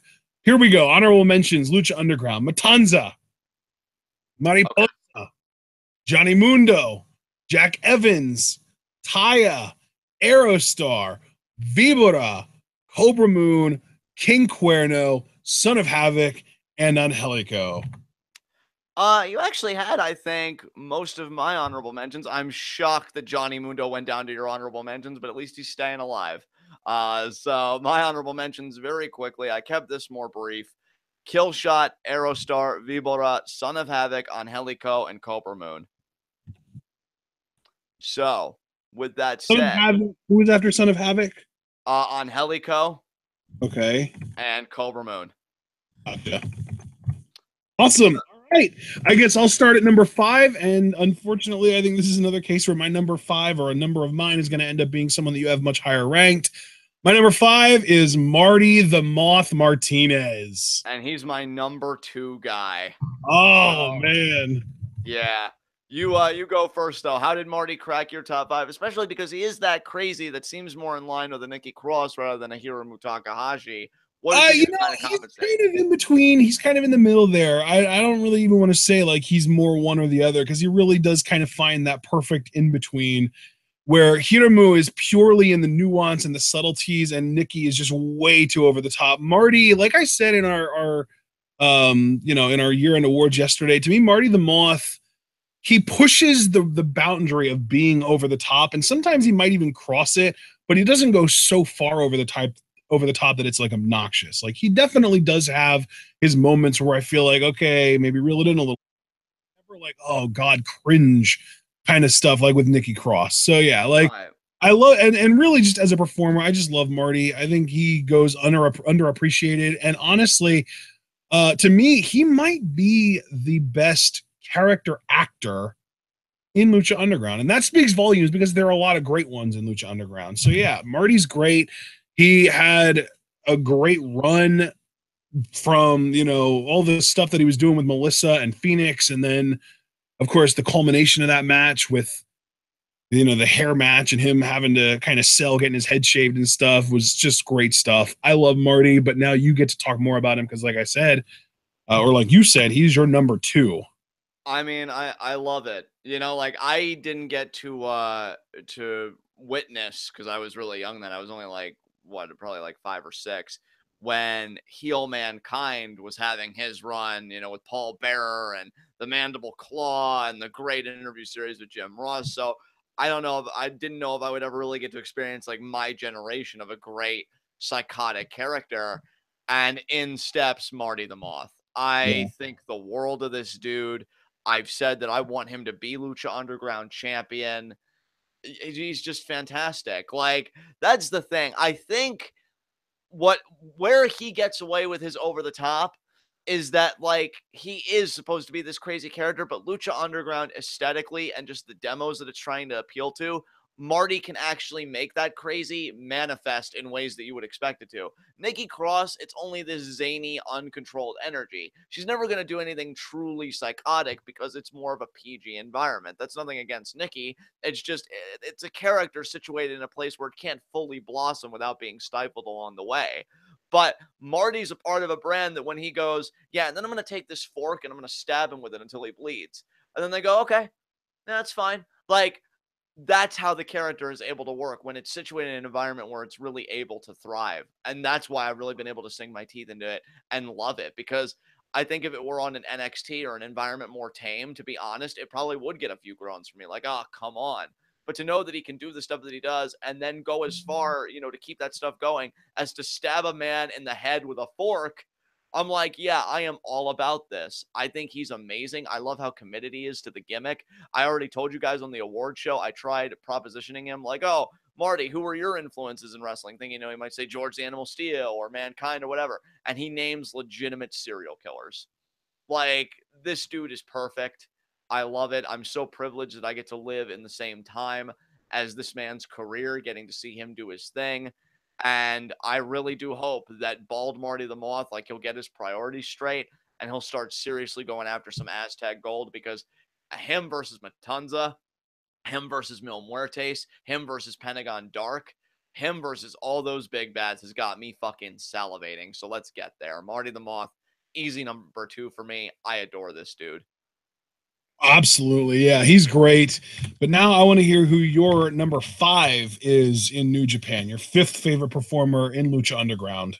Yeah, 5th favorite performer in Lucha Underground. They call him Ah, Kane. very nice. I dig it, brother. Dude, I love how they've booked this motherfucker. Like, still has never been Lucha Underground champion. And really, he's held Aztec Gold before being a Gift of the Gods champion, but the reign was so brief, I wouldn't be surprised if people forgot it, because he did lose in his bid to become world champion. I don't know where he's going to go now since he's lost Gauntlet of the Gods, but like, everything this guy does is amazing. And there's a likability to how he works. I feel like, and I could really honestly say the same for Braun, but I think about like when Brock was on top and this and that. And, honestly, it's like, this just seems like a monster that's really just a monster. But there's something about watching Cage work. Maybe it's the moonsaults. Maybe it's the drill calls. But you get sucked in and you like it. And the way he feeds off the crowd, like, I'm not a man, I'm a machine. And like feeds off the believers. It's great. I think he's stupendous at what he does. Again, another guy that I want to see as world champion, that I want to see, hold that belt and have that dominant run.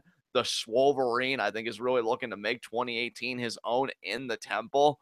And yeah, I think he's one of the best performers in Lucha Underground right now. Cannot wait to see him with some Aztec Gold that'll be able to hold for more than a week.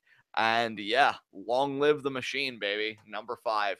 I love it. That's awesome. Yeah, Cage Yeah. is great. I honestly, I think I might have forgotten to even mention him as an honorable mention because he's not in my fave 5. So yeah, he's great. I should add him to my honorable mentions list because he is awesome. Absolutely, dude. So who's next on your list, brother?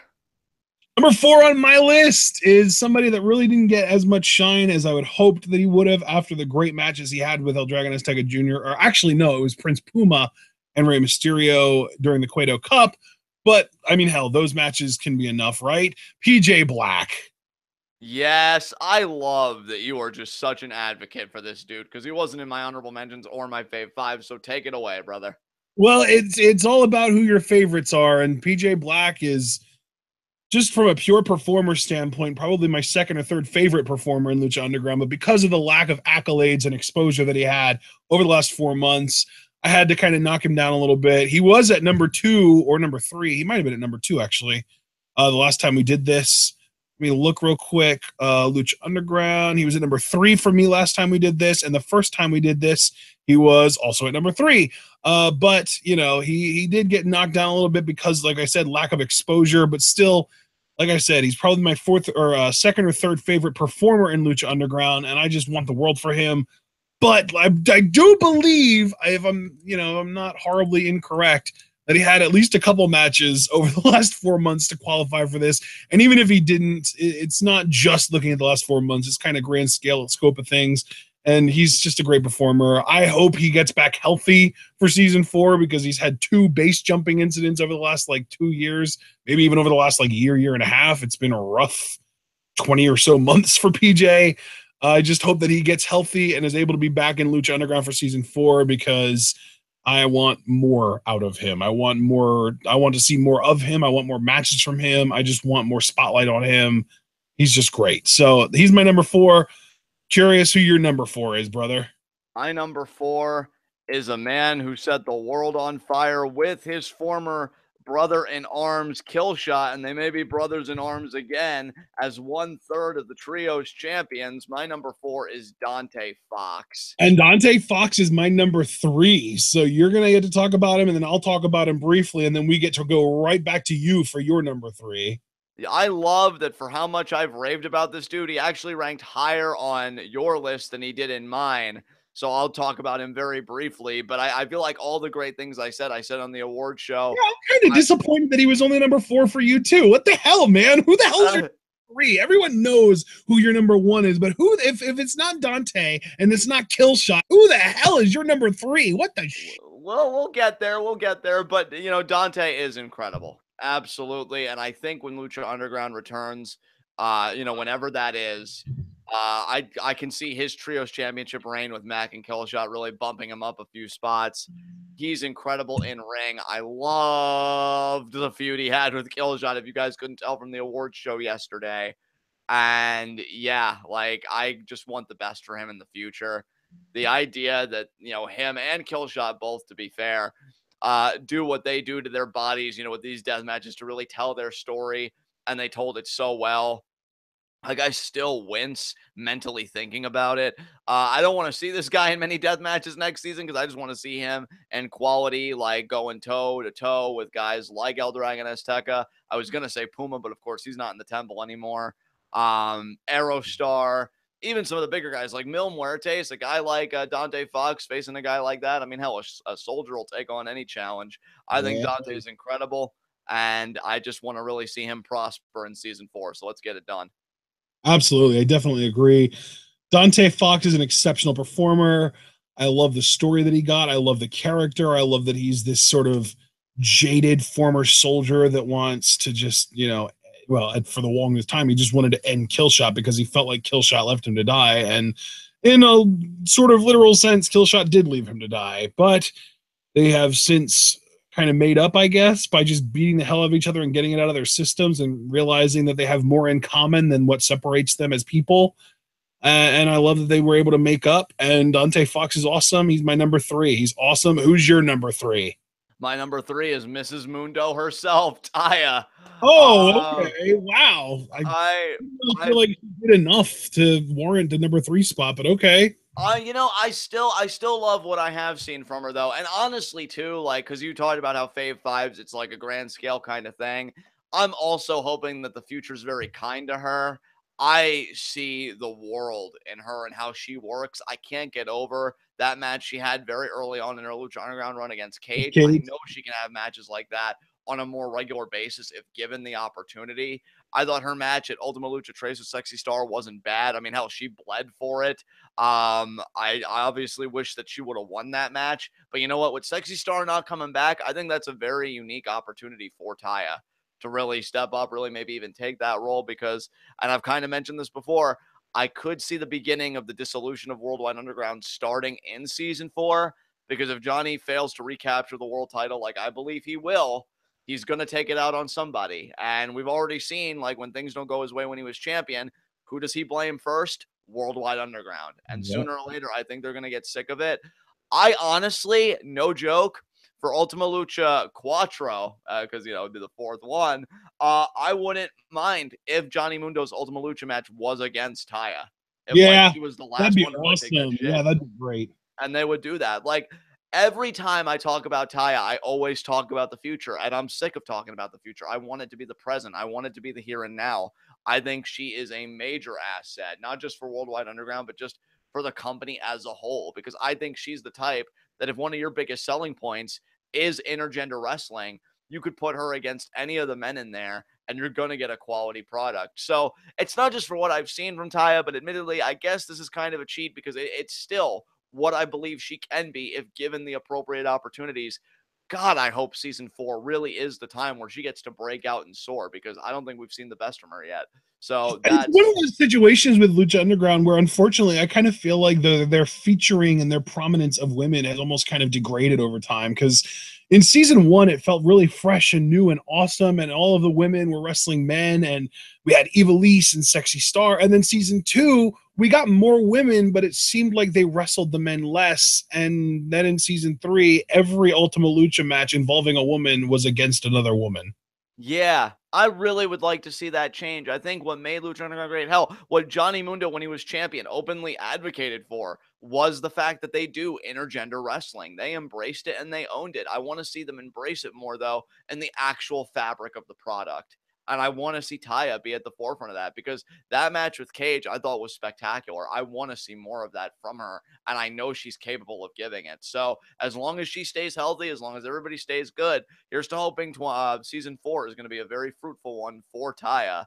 So yeah, she's my number 3. So we do your number 1 next now, correct? Well, actually, we haven't even done my number 2 yet. Okay, yeah, because I know sometimes, like, you say one guy that was also on my list, and it gets me a little discombobulated. Okay, so we are on your number 2. Who's your number 2? So just to recap, your 5 through 2 were Cage, Dante Fox, Taya, and Marty, right? That's correct. And my 5 through 3 so far have been Marty, PJ, and Dante. And my number 2, making his debut on my Lucha Underground Fave 5, I believe, because I'm pretty sure last time we did this, he was an honorable mention. Oh, no, actually, last time we did this, he was number 5 on my list. So I take that back, making a move up from 5 to 2 this time around on my list for Lucha Underground. Number 2, Killshot. I love it.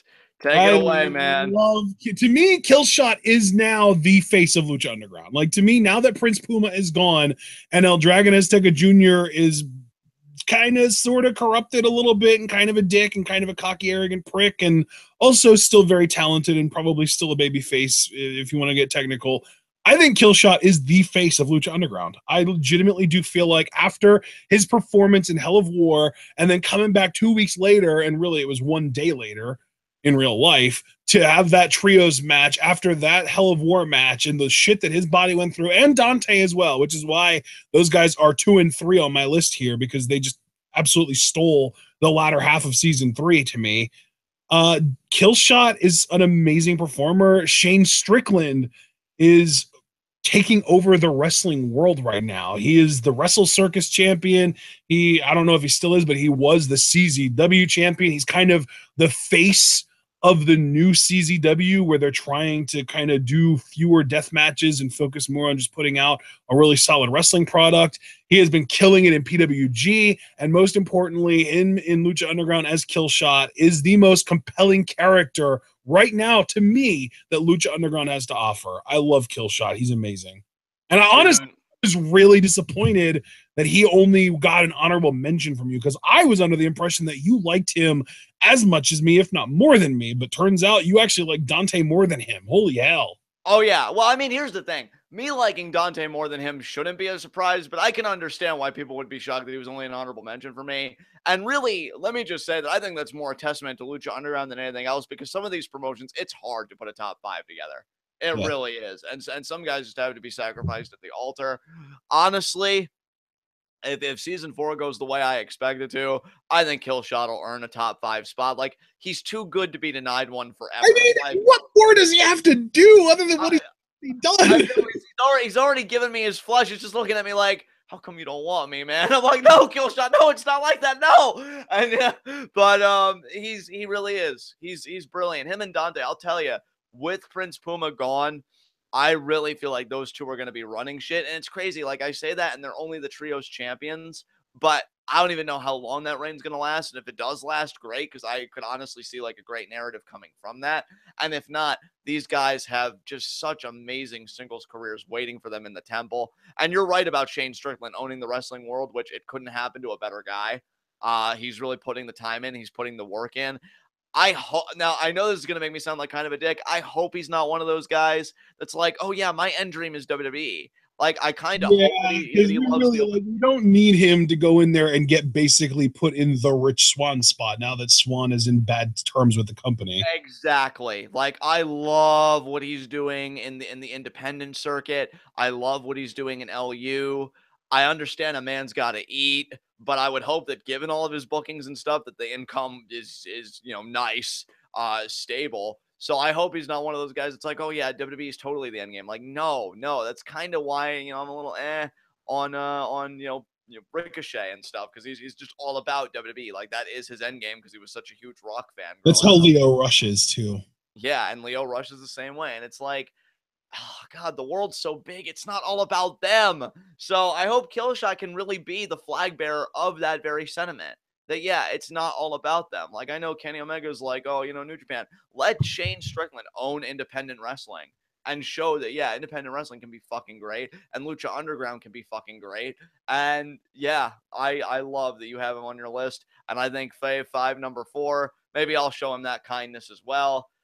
Now we get to the obvious stuff. You all know who my number 1 is, for fuck's sake. You should know who my number 1 is by now, too, considering he's been my number 1 every time we've done this. Right. So, for me, my number 1, going to make it very simple for everybody, Johnny Mundo. I mean, I had the biggest smile on my face several months back when me and Ashton were listening to a podcast with Eric Van Wagenen on it, and he said about Johnny Mundo, quote, if there's a better wrestler in the world right now than Johnny Mundo, I haven't met them. So suck a fat one, Okada and Omega, because Johnny Mundo apparently is the best wrestler in the world, which I'm not going to argue that point. I mean, alternatively, Eric Van Wagenen hasn't met Okada yet. Well, still though, that is true. But I would still like to think that the former is the case and that Johnny Mundo just is, in fact, the best wrestler in the world. Of course. Like, that Rainmaker ain't shit compared to the end of the world, Okada. Check yourself. But, yeah, Johnny Mundo, in all seriousness, he's great. He just got done the world title reign, a few months back. I thought it was a great run. It's everything I wanted and then some. And now he's just in a place, and I've said it time and time again, I want to see him make other guys. I want to see him elevate on Helico to the main event. I want to see him work with Havoc. I want to see him work with PJ, Jack, and Taya. Actually, in that order. I think the order I even said it, I kind of like that order. And, Well, see, I would say Jack, then PJ, then Taya. Right. But, essentially, I want to see him work with everybody. I want to see him be that locker room leader and really make the next generation of stars. If they're not too busy, making themselves, like a Killshot or a Dante. But I feel like Johnny Mundo, he's kind of like that rocket launcher. Like, you just get on there and then he'll take you to the next level after working with him. And I think maybe he kind of sees himself in that same role. I don't know. I'd have to ask him. But he's had more creative freedom than he's ever had. It's shown. I think he's gotten better in every aspect since leaving that cesspool known as WWE that wanted to put him in the cruiserweight division if he came back. The same place where brilliant talents go to die and to wither away. Fuck that. Like, it's main event or bust, and I'm so glad he got the main event run that he did. I loved every second of it. Johnny Mundo fan for life. Can't wait for season 4. I love that he did the little teaser for season 4. And yes. I mean, let's not forget the teaser for season 3 included Pentagon, who closed the season out as Lucha Underground champion. That is true. I mean, now, Johnny Mundo, we already saw that he's willing to pay actual money just to get in the vicinity of the Lucha Underground championship. I'm telling you, I think it's that obsessive personality that's going to make things around him disintegrate, but I am going to fucking love watching it because a man with Mundo's talents paired with the writing of Lucha Underground. Dude, what a great angle that would be if in season 5 Johnny Mundo basically became like one of those sort of stereotypical rock stars where they just like start getting so obsessed over this one thing. And with the rock stars, it's like drugs and partying and shit, but it doesn't have to be with that with Mundo. It can just be the title. And they just drive everyone that supposedly was close to them away from them. And like Mundo just in this super dark place and lashing out at everyone and like feuding with the Worldwide Underground guys. And maybe even we see like PJ Black and Taya challenge and maybe even become trios champions. And like, oh, well, you don't need Mundo and to team up with Jack and PJ. We've got Taya. And that really does like build that tension. Like, is Taya better than Mundo? And that can all blow off at the end of the season, like you said earlier. Exactly, dude. I think giving him the run that they did, and when he was walking out, you know, with Cueto making the announcement, he kicked, you know, one of the things, and he clearly showed like he was pissed that he lost. He was pissed that the spotlight wasn't on him. This is a great heel character, and I think a great heel character, when they've had that run and everything else, again, it's that job to prep those guys that may be baby. Like I'm thinking of Angelico immediately. If Angelico, after working with Mundo, isn't talking about the Lucha Underground Championship, then in my personal opinion, something's amiss there. I just can't wait to see him work with everybody. I can't wait to mark out and just be like, yeah, Mundo, kill him, break the other leg. But then when we're talking seriously about it, I'll say Mundo did great. Angelico did great. And now Angelico's ready for the main event. Who's next for Mundo? I just get to enjoy the rest of his career having finally scratched that itch. And it's a beautiful place to be. And he'll always be number one in Lucha Underground. So sorry, everybody else. Yeah, so now you get to round it out with your number one. Which, of course, as always, is Mil Muertes, because he is the consummate professional. He is the most entertaining performer in Lucha Underground. He is the guy that you go to for anything. If you have a role that someone needs to fill, Mil Muertes is your guy, and he'll do it better than everyone else, because I really can't imagine Mil doing something poorly, and I really hope that he's back healthy for season 4, because he did have a major knee surgery recently. And I don't know how recently that is. It could have been a month ago. It could have been 3 months ago. But in the second half of 2017, I know he did get a major surgery on his knee or knees. It might have been on both of them. So I just hope that he is able to recover in time for the season 4 tapings.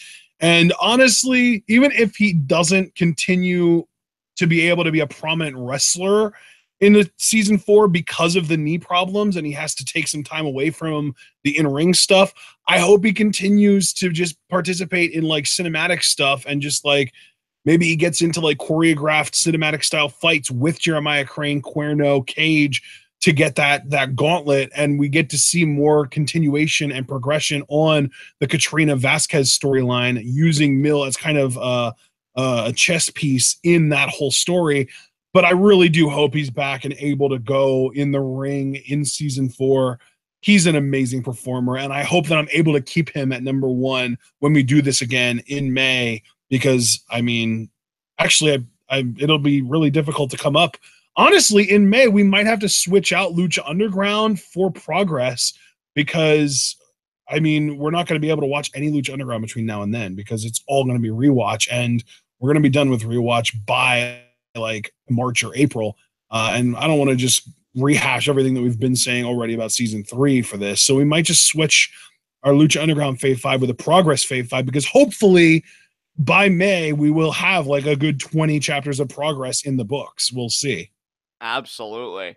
All right, man. Well, that rounds out Lucha Underground, which means that our last category before the overall top 10, right, would be everywhere else. Like That's right. That's right. Everywhere else. And this is it's really like if it's not somebody that we considered as a primarily on Lucha Underground, New Japan, NXT, or WWE character, then this is where they belong. This is kind of the miscellaneous section. But I've actually found that some of the guys on this list, or at least one of the guys on this list, who also happens to be in other promotions, though, ended up placing very highly in my master list. So we'll get around to that later. But John, this is your position to go first. Who are some of your honorable mentions for the other category? I only have 3 honorable mentions: Silas Young, Taylor Hendricks, and Trent. Nice. So who do you have for your honorable mentions for all the other indie feds? Oh man, it's quite a list. I also had Taylor Hendricks on my list to point that out, but Out of the rest of the list, I had Trevor Lee as an honorable mention, which is a downgrade because last time he was in my Fave 5. Dalton Castle gets an honorable mention. He's also the only ROH superstar to get an honorable mention because he's just amazing. And if I would watch Ring of Honor for any reason, it would be because I want to see more of Dalton Castle. Jimmy Havoc, who I hope will be really high on this list when we do the progress list in May, because he is in progress, and his rise and Will Ospreay's rise too really did happen in progress. So I'm really excited to see more of him as we review progress shows. Priscilla Kelly made my honorable mentions. Unfortunately, didn't make my Fave 5, but she's probably, like, if I had to make this like a Fave 6, she would probably be number 6. Timothy Thatcher and Tony Storm, and then of course the villain Marty Scurll round out my honorable mentions. Very nice, brother. Very nice. So I'll get the ball rolling here for our official top 5. And coming in at number 5, Sexy Chucky T, the Pro Wrestling Guerrilla Champion, at least at present, Chuck Taylor. Very nice. Very nice. I love it. I enjoy him. Dude, he was actually your number 2 the last time we did this.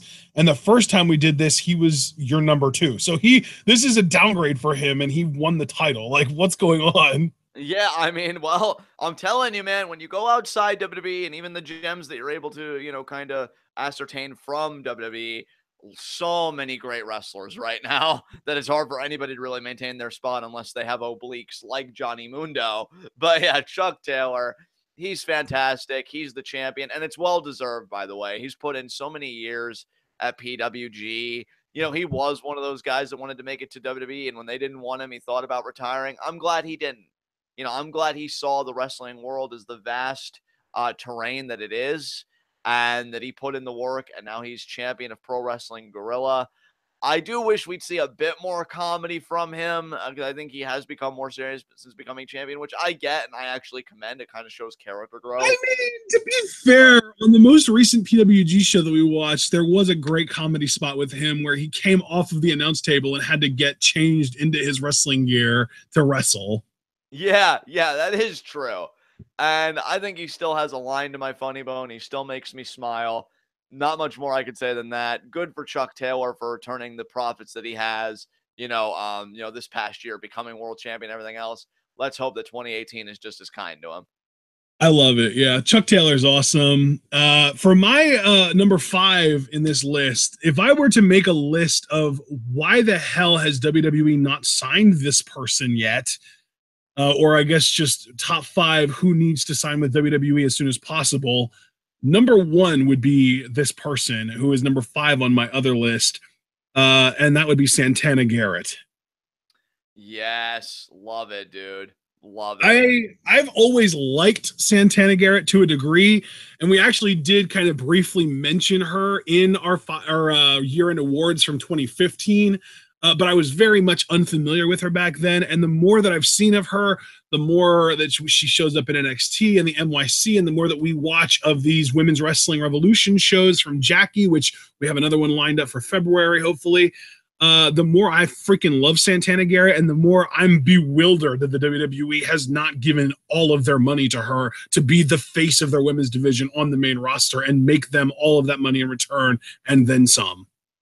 Absolutely. I mean, you had the great idea the last time we saw Santana Garrett of her being kind of like that Wonder Woman character to capitalize on. I mean, yeah, but the shitty thing is, like, the moment's passed. Like, Wonder Woman was super popular in like October, and now people don't even talk about it as like a top 10 movie of 2017 anymore. Like, it's on some people's list, but it's not a consensus at all. So, right. Yeah, like that moment, like, way to go, WWE, you botched another one. Yeah. I mean, figures, but I love, much like PJ, that you are just this strong, consistent advocate for Santana Garrett. I think it's wonderful. I've liked what I've seen from her. With Santana, though, dude, is like, find a flaw. There are none. She's absolutely gorgeous. She's really good in the ring. She's charismatic as hell. She can talk super eloquently.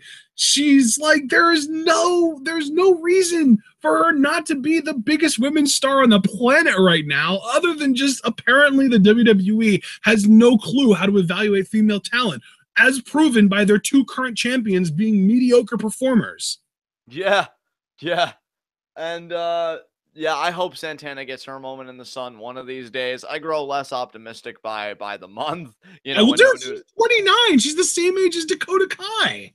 Yeah, that's a shame though, because she is on the older end as far as the women go to not I be in know. That's what I'm WWE. saying. Well, they signed Dakota Kai, so I guess I still have hope. Yeah, I mean, I don't blame you for When having they that signed hope. Charlotte. When Charlotte got signed, she was 30. When Nia Jax got signed, she was 31 or 32. Like, Nepotism. nepotism, exactly. Well, that's why Dakota Kai is like my last hope for Santana getting signed, because she's 29, and that's Santana, and god damn, and like I love Dakota Kai too, but then like if I'm really being honest, if you compare Santana Garrett and Dakota Kai as performers, it makes so much more sense for Santana Garrett to get that WWE rub than Dakota Kai. Because Dakota Kai doesn't have like the supermodel good looks, and she is kind of awkward a little bit. And I think WWE has a weird like problem with people with Australian accents because they never push them hard enough. Yeah. And I know for those of you about to say something, I know Dakota Kai is technically from New Zealand. I don't give a shit. I understand that they're different countries, but still, the accents sound basically the same to me. I can't decipher between the two, and I'm sorry if that's racist or whatever the hell it would be. Uh, but yeah, like I love Dakota Kai personally, but I'm shocked that WWE signed her before Santana. That makes no sense to me. All right. Well, I love that you advocate for Santana Garrett as strongly as you do. Let's hope that 2018 brings her some good fortune. Coming in at number 4 for me, Trevor Lee. Very nice. Trevor Lee made my honorable mentions this time around, but he fell off my list. You know, to me, great in ring. I love what a heel this guy is. The revels being a member of the TNA roster because the PWG crowd hates it so fucking much. Honestly, if TNA was more, watchable, I probably would check it out for the likes of Trevor Lee and of course Johnny Impact and Taya. But I can't do it. So PWG is my only source for Trevor Lee. And yeah, he's just great at what he does.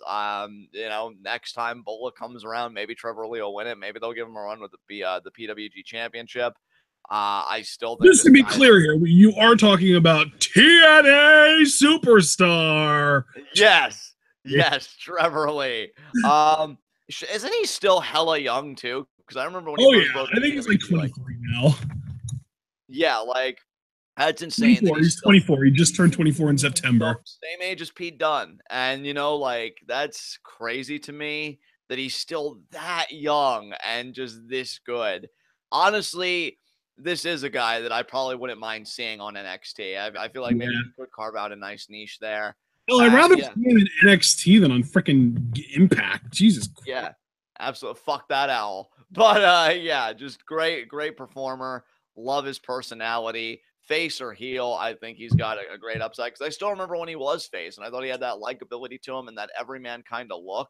That I And just then thought he signed a TNA contract, and that immediately turned him heel with the PWG Reseda crowd. exactly. So yeah, nothing more I can say about that. Who is number 4 on your list?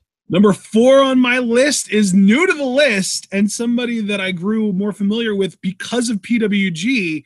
And it's also somebody that I had heard of before he even showed up in PWG, because I kind of, we found out about him in season 2 of Lucha Underground, and he made like 2 appearances and then never showed up again under a different character name. But now I can put him on my list as what he's more well known as, and that is Flamita. Yes, that's awesome, dude. Great Dude, his choice. work in Bola was exceptional. I absolutely love how electric he is in the ring. To me, he is everything that Kalisto wishes he could be, and probably what Kalisto already has been back when he was allowed to be what he was when he was Samurai del Sol, when he was in PWG and doing crazy shit back then. But yeah, Flamita is amazing. He is a crazy awesome luchador. He's a high flyer. He does all the flippy shit that Phoenix does, except he probably does it even better. And he's got this charisma about him, and he's got like kind of like a swagger to him. I just love him, man. He's great. So yeah, Flamita is my number 4, but now I'm curious who your number 3 is. My number 3, and God, it's like that toxic relationship that I know I should leave, but I can't. Number 3 is Ricochet. I Oh, really don't care. wow. Yeah, I don't care for his attitude at all, to be quite honest. I think he's kind of a dick. But at the same time, he's so good. And you know what? If I doubt he hears this, but if he did, he'd probably smile at that description because it's like, ha, you don't even like me personally, but even you know my talent's undeniable. Yeah, yeah. God damn it. Why does artistry always have to go to the worst people? He's brilliant. I hate it. I hate it so much because I hate how he shit talked Lucha Underground when I thought they really gave him everything. To me, and maybe this is being hyperbolic, I feel like even if you don't want to credit Lucha Underground for the entirety of the reason why he got picked up by NXT, I think they did play a part in it. And then that I won't be dissuaded otherwise. Like, I feel like his work that he put together there, they had to look at that, even a portion of it, and go, yeah, he could do stuff for us on NXT. And, it's his dream. And I guess I'm happy for him for living his dream. I just wish he was more of a professional about it. But it's easy to see why he got there. His matches are amazing. I feel like, in Lucha Underground, he had great expressiveness and body language. I don't know if he's going to, sacrifice that because I doubt they're going to put a mask on him in NXT. Promos, that voice, that is one big and genuine criticism. I'm not doing it to be petty. His voice does not serious promos make. Like, I still remember on that one New Japan show where he tried imitating The Rock's lines, and it really seemed like a kid struggling through puberty. So that is, to me, one big deficit that he suffers from. I really don't think he can talk, and if he does talk, you're really better off with short sound bites. Because even honestly, I know we would make fun of WWE for straight up doing what I'm about to suggest that they do, but I really do feel like WWE should just straight up copy what Lucha Underground did. Like, learn how to book somebody from where they were booked at their best.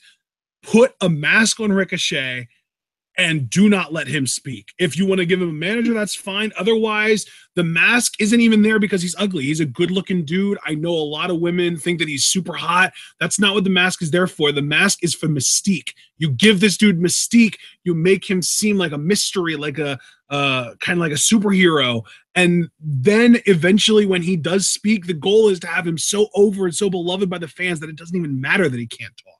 That's what exactly. NXT, I swear, if you copy, we might make fun of you for it, but it will be so worth it because that's the only way you're going to get this investment to pay off as much as he needs to. Absolutely. Because, dude, I'm just being real with everybody. I think when you look as good as he does, because he has a great look, I won't take that from him, but then he opens his mouth and you hear that voice and you're like, oh, wait, that voice belongs to that body. Like, the mystique is dead. And that is something that I don't think he can afford because, and I've seen this, outside of wrestling, in wrestling, I think it's just a general human attitude. It doesn't matter how well you do everything else. People are going to fixate on that negative. They don't care if you do a crisp, beautiful looking 630. They don't care if you can fly through the air effortlessly. They don't care because once they have that negative, they're going to latch onto that like a man adrift at sea does a life raft. And, again, I don't really like some aspects of him personally, but the talent's undeniable, and I still get sucked into his matches. I think when he's working tag, he has amazing hot tags. He was the best part of Taguchi Japan. I mean, to be fair, he was the only good part of Taguchi Japan. That is very true. Him winning Bola this year in PWG and doing that work, he was great there too. Like, say what you will about the guy, I certainly have in this small little section here, but he wanted to be a wrestler, and he's done it damn well. I mean, he's going to NXT now. Yeah. How far he goes after that is... At the end of the day, he is an exceptional talent. I would never take that away from him. He's awesome. Yeah, exactly. Nothing more can be said. So I'm going to hand the reins back over to you, brother. Who's next on your list? All right, up next on my list, number 3 is a guy that I actually have moved up since our last time that we did this. The last time that we did this list, he was, I believe, at number 5 on my list. And the time before that, I don't think he even made my list because I don't even know if I had ever heard of him before. But number 3 on my list this year or this time around is Keith Lee. And Keith Lee is number 2 on my list. Wonderful. So, yeah, we both gave him some love, but you go first, partner.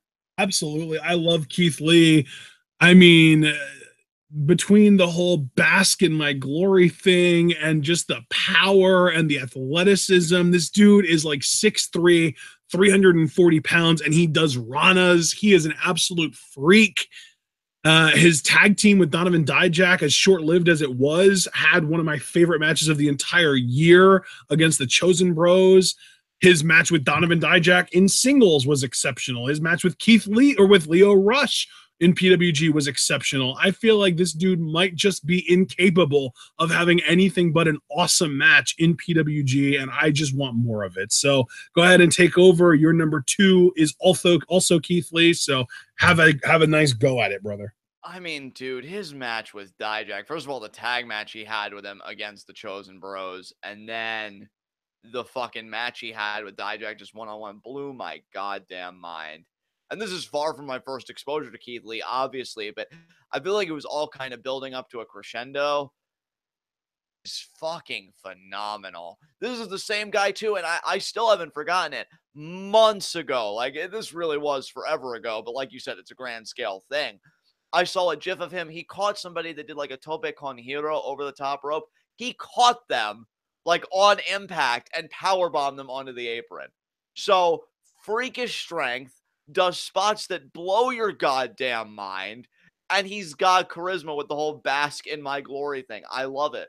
I love it. I mean, even without that like catchphrase, he really just is a charismatic dude. Like some of his facial expressions where he'll like look at the camera and wink or something like that. He's just, it seems like a really funny dude in real life. And he's got that natural charisma about him. Like, honestly, to me, I would even go as far as to say he does have more charisma than the guy he's most often compared to, that being Willie Mack. Yeah, and I love Mac, and I've really tried to go out of my way to emphasize that because I know like Johnny Scumbag had a lot of fun at his expense last year with the Mundo feud. I think Mac's great, but Keith Lee, honestly, and I know it's weird for me to say this given that he's only number 2, but I really do think he's one of the best guys on the independent scene right now. Really, like I really do think like, and he is truly independent too. He has no contracts that I know of with Lucha Underground, with Ring of Honor, with TNA, anywhere. He is a true independent. And the thing is, if he's not already there, which I'm sure somebody could make the argument that he is, it's not going to be long before this guy is seen as an attraction for any indie fed that picks him up for a show. Like I could see with the little promotional posters, and we've got Keith Lee, and like that'll be the selling point. I see a draw quality in this dude, and that's the biggest compliment I can give him. Like, insane.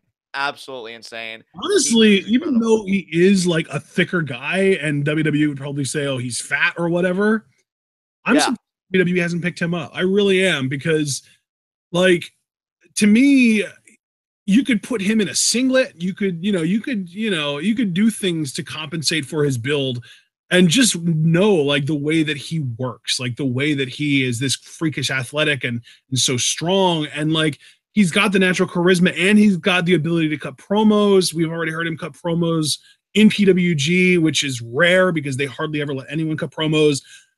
And the thing is, like, he's a taller Biggie Langston in that way. Like, Biggie Langston was the biggest star in NXT for a while, and then they called him up, and he's floundering. He has, well, not floundering, obviously. New Day's freaking amazing, but he's in a tag team. He's part of a faction, and he's never really had that great singles run on the main roster. And I think a part of that is because Vince sees him as being a short guy because he's like 5'11". But Keith Lee is 6'3" and has similar proportions to Biggie, and yet WWE has shown basically no interest, from what I understand, in Keith Lee. Kind of does blow my mind. It's kind of crazy. So I guess they really do just take it that seriously. Like, if you don't have a 6-pack, we aren't interested. Yeah, I mean, holy fucking shit. So I guess now it's time for my number 1, right? No, I haven't given my number 2 yet.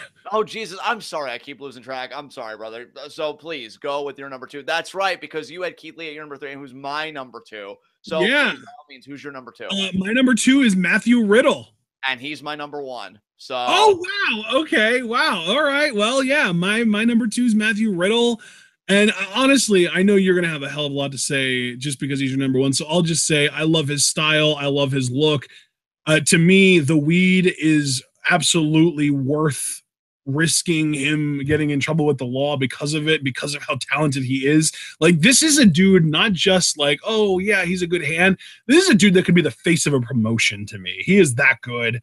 And I guess I'll just leave it at that and let you take over, John, because he's freaking awesome. And if you let me go, I'll go all day. And Brian, you're letting me go, so I'll be the one to go all day. He's incredible. He's absolutely amazing. I looked it up because I wanted to do my due diligence with that Suzuki blunder that I'm still kind of aggravated about. And Matt Riddle He's 31. And February of this year, February 7th, 2018, he'll have been in the business for 3 years. 3 years. And he's And already he does this turn good. 32 in like a couple weeks here. Yeah, he does. Yeah, according to January 14th. Yeah, you're right. You're right. So 32, only been in the business 3 years. He is coming in a little late, but I think he's still got a lot of quality years to give. And the idea that he's picked shit up this quickly, like, Yeah. holy fucking shit, dude. This is why I keep saying, like, another Kurt Angle, another Lesnar. Now, granted, Lesnar was hella young, and I don't know how old Kurt Angle was when he first came in. I want to say he was like 28 or something. So maybe like the Kurt Angle one is more closely to Riddle's situation. But yeah, I mean, this dude's so good. I already hated it for enough reasons that were legitimate, but now this whole drug war culture and anti-drug culture that's, not just US, but globally, with Japan and other places, I hate that it's so pervasive because it's keeping talented guys like this from working in bigger venues. And I did see that he has children, so we always talk about, got to keep bread in the mouth and stuff. And yeah, it would be easy to say, oh, Riddle, why don't you just give the stuff up? But what would be even better if they would give up their archaic policies and move into the fucking future already. I mean, this guy is so fucking good at what he does. This guy does the bro shtick, and it doesn't get on my nerves. I actually find it endearing. That whole Bola matchup that he had with Penta Zero Yeah, L, he Pentagon. did the bro. It was awesome.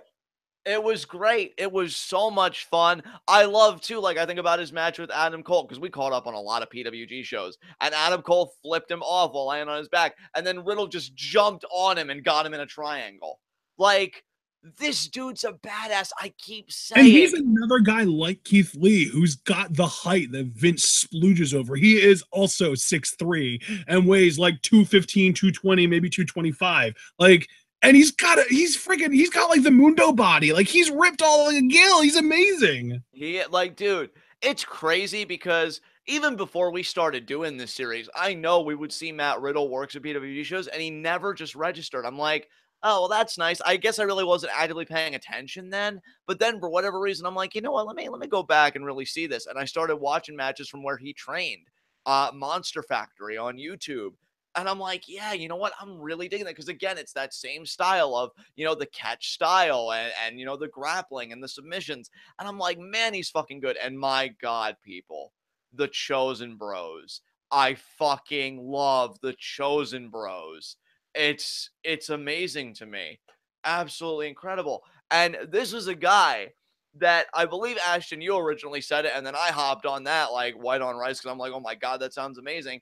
He was your pick originally before Ricochet had to go and ruin everything to win Bola last year. I hope he can win it this year, because PWG seems to be the only place willing to push him. Hey, Lucha Underground, maybe prove me wrong about that, huh? And I know. I'm telling you, like, I wish they would. That would be I'm telling you, like, he legitimately does have top face of a major wrestling promotion within his range of outcomes. Dude, I'm telling you, if I could have things my way, Matt Riddle would come to Lucha Underground. He would twist Ricky Mundo like a pretzel, take his spot, go on that initial heel run, and then when he turns face, we're off to the races. And he would fucking own it. Like, this dude is just undeniable with his talent. But that's precisely the problem because all the big feds really have denied him already because he likes to toke on a little grass, which to me really fucking sucks because that means wider audiences are deprived. Like, I really, honestly, dude, it's not just the idea that I'm a decriminalization advocate, which I am, and I will say that proudly. It's the idea that I really don't understand what your benefit is by denying this man working for you. The idea that he's not going to be able to join Cobb and New Japan is really fucking sad. Like, oh my God. I just hope that he can still make a good run of things in PWG. Again, only 3 years in the business this year, and he's also going to be 32 this year. Like, all the numbers seem to match up nicely. Take advantage while you fucking have it, for fuck's sake. My number one in PWG. Here's to hoping he becomes Pro Wrestling Guerrilla Champion this year. So, brother, Matt Riddle was your number two, my number one. So that only leaves your number one. Who you got? I mean, to be fair, my number one could be in any assortment of promotions because he is in Lucha Underground, he is in New Japan. But my favorite Jeff Cobb is PWG Jeff Cobb because PWG Jeff Cobb is an adorable teddy bear that I just want to hug. Yes, dude. Yes. I love Matanza, but Matanza wasn't really overly featured in the episodes of Lucha Underground that we got during this third of the year that we're reviewing here, kind of. And then in New Japan, he did debut in New Japan, and he had an amazing debut. He was in a tag team with, I believe, Michael Elgin, who might not really be working much in the U.S. anymore, but I'm pretty sure New Japan's going to keep booking him.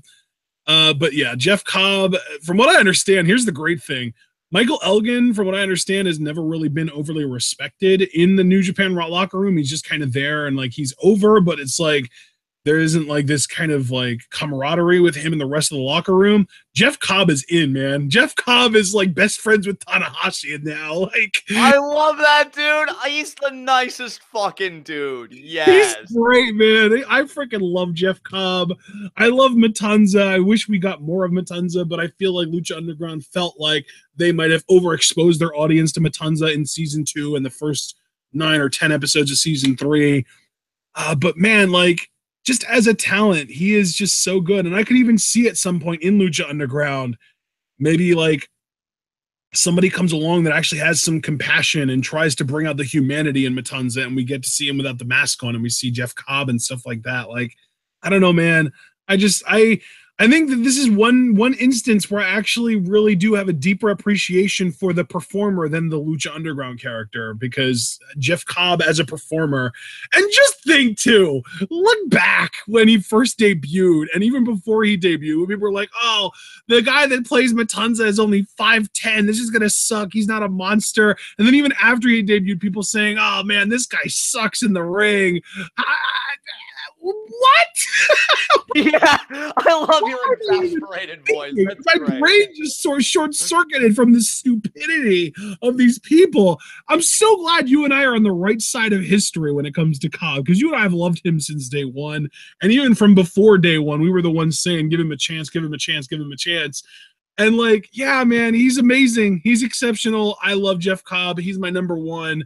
And he ranked surprisingly highly in my top 10 list as well, which is what we're getting to next. Can I just say something really quickly, though, before we move on to that? First of all, I love your rundown to Jeff Cobb. I love your exasperated voice of the stupidity of others. And TWitWoW being on the right side of history is kind of a constant on this podcast.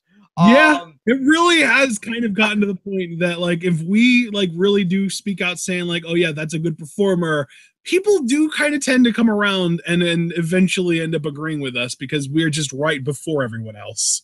Thanks, TWitWoW. You're welcome, you pleb. Don't do it again. I'm also starting to see now more comments saying Charlotte isn't a good performer, so I guess we got that one right too. Yeah, and dude, like, knowing that Jeff Cobb is in New Japan, you have no idea. Like, when you said that, I think my heart just skipped a beat. I know, because like, I want him in G1 so bad. I want him in G1, and now me saying that I want him to pull an Elgin and become Intercontinental Champion doesn't feel nearly as far-fetched. Because if Elgin can do it, and he hasn't even really ever been in with that locker room, Jeff Cobb certainly can, because he's more talented than Elgin, and he has the N. So, I mean, to me, fuck it. Put the Intercontinental title on Elgin, and then have Cobb win the New Japan Cup and go after the title and win it. Yeah, dude, like, I'm telling you, I've been mentioning the Intercontinental title a lot. That's a title scene that I'm really going to be keeping a close eye on in 2018. Well, yeah, because like, Cobb, yeah. 2017 wasn't the Intercontinental title exclusively held by Tanahashi? Yeah, and then like, was Naito the same year, or was it all Tanahashi that year? Well, Tanahashi. Oh no, you know what? You're right. Naito held it for the first 6 months of the year, and then Tanahashi won it, and Tanahashi held it for the last 6 months of the year. So. Sharesies, but yeah, I'm looking at Jeff Cobb. I'm looking at Ishii. I'm looking at everybody with that IC title, and yeah, man, like knowing that Jeff Cobb has that in. Like, who knows? Maybe we'll even see him work with top tier guys like Omega. Like, dude, Jeff Cobb versus Okada. I want to see him eat a fucking Rainmaker. Like, he's so good. Yeah, I love he literally eat one like what freaking Shibata did in their match. Like, just he gets hit with the Rainmaker and powers up and throws another like lariat back at Okada. That would be incredible. And I even find it kind of endearing that he isn't a douche. Because, like, if he did eat a Rainmaker, like, any other guy would just be like, so do I bump now? Or was there still more of the move to go? But he'll sell it because he's that consummate professional and he knows what he is. And just the sweetest fucking dude. Like I said before in my New Japan category, a once in a lifetime performer. I just want to see him succeed. And yeah, I really had to add that because he's so fucking good. But anyway, with our top 10, so how are we going to do this, brother? You want to name your number 10 first and go down your list, or how are we going to do this? Yeah, man, that works. My number 10, just barely making the list, and I had to kind of juggle this guy with Matthew Riddle. I was considering Matthew Riddle for my 10 spot, so I guess he would be my number 11, but my number 10, Dante Fox. Nice. My top 10, I'm going to say this, was immensely difficult. And in fact, when we go off the air, I'd probably change it up again. But I'm feeling comfortable with this the more I look at it. My number 10 is Matthew Riddle. Oh, what? That's awesome. Okay, so who's number 9 for you? Number 9 for me, Braun. Love it. Number 9 for me, Marty the Moth Martinez. Ooh, very nice. I love Who's it. Number 8. What did you say? I said, who's number 8 for you, brother? Well, number 8, sticking with the feud, number 8 for me is Killshot. Oh, I love that. Makes me curious, though, who you have higher up. That's very interesting. Well, to be fair, I will say I'll tell you like what numbers I have. I have one WWE guy left, and obviously Braun Strowman was my number 2 WWE guy, so you know who it's going to be. I have 2 NXT people. I have 2 New Japan people, and I have a Lucha Underground person and an other. So yeah, it's kind of a good mix. Very nice. My number 8, Minoru Suzuki. Wow, he fell, didn't he? He fell big time, dude. Yeah, last time wasn't he in your top 2 or top 3? I feel like he was at least in my top 5 last time, at least. He was your number 3 last time. He was your number 3. He fell sharply. So who's your number 7 here? My number 7 is Andrade Cien Almas. Ooh, yeah, you really got me curious now. Number 7, the Pirate Princess, Kairi Sane. I love it. All right. My number 6 is the phenomenal one, AJ Styles. Man, I am really digging your top 10 because everybody that I think is going to be super high, they actually get, like, it's a respectable number, no doubt. But yeah, I really dig that. Number 6 for me, Rusev. Oh, damn, you're high on him. Yeah, I am. Wait, Rusev is only number 4 on your WWE list, isn't he? Yeah, I believe that's correct. Let me check. You're gonna have 3 or no? Yeah, he's at 3. He's at 3 for my list this month. Yeah. So you're gonna have 2 WWE guys in your top 5, and I don't have any WWE guys in my top 5. Or no, yeah, it's NXT guy in my top 5, but still no main roster guys. That's nuts. All right, man. Who's your number 5? We're getting to top 5. Here we go. We're starting the top 5 in the master list. Our top 5 favorite performers in the world right now, and my number 5 is Tomohiro Ishii. Love it. My number 5, Hideo Itami. Wow, he's so high for you. I love it. He fell a little bit from last time, but yeah, he's still very high for me. Absolutely. Damn, that's awesome. I'm so glad you're still behind him now that he's on the main roster. I thought for sure he would have fallen further for you, but you haven't. All right, here we go. Number 4 on my list is Jeff Cobb. Ooh, I love it. That's great. Number 4 for me, Tomohiro Ishii. Oh, very nice. You've got him 1 spot higher than me, man. Beautiful.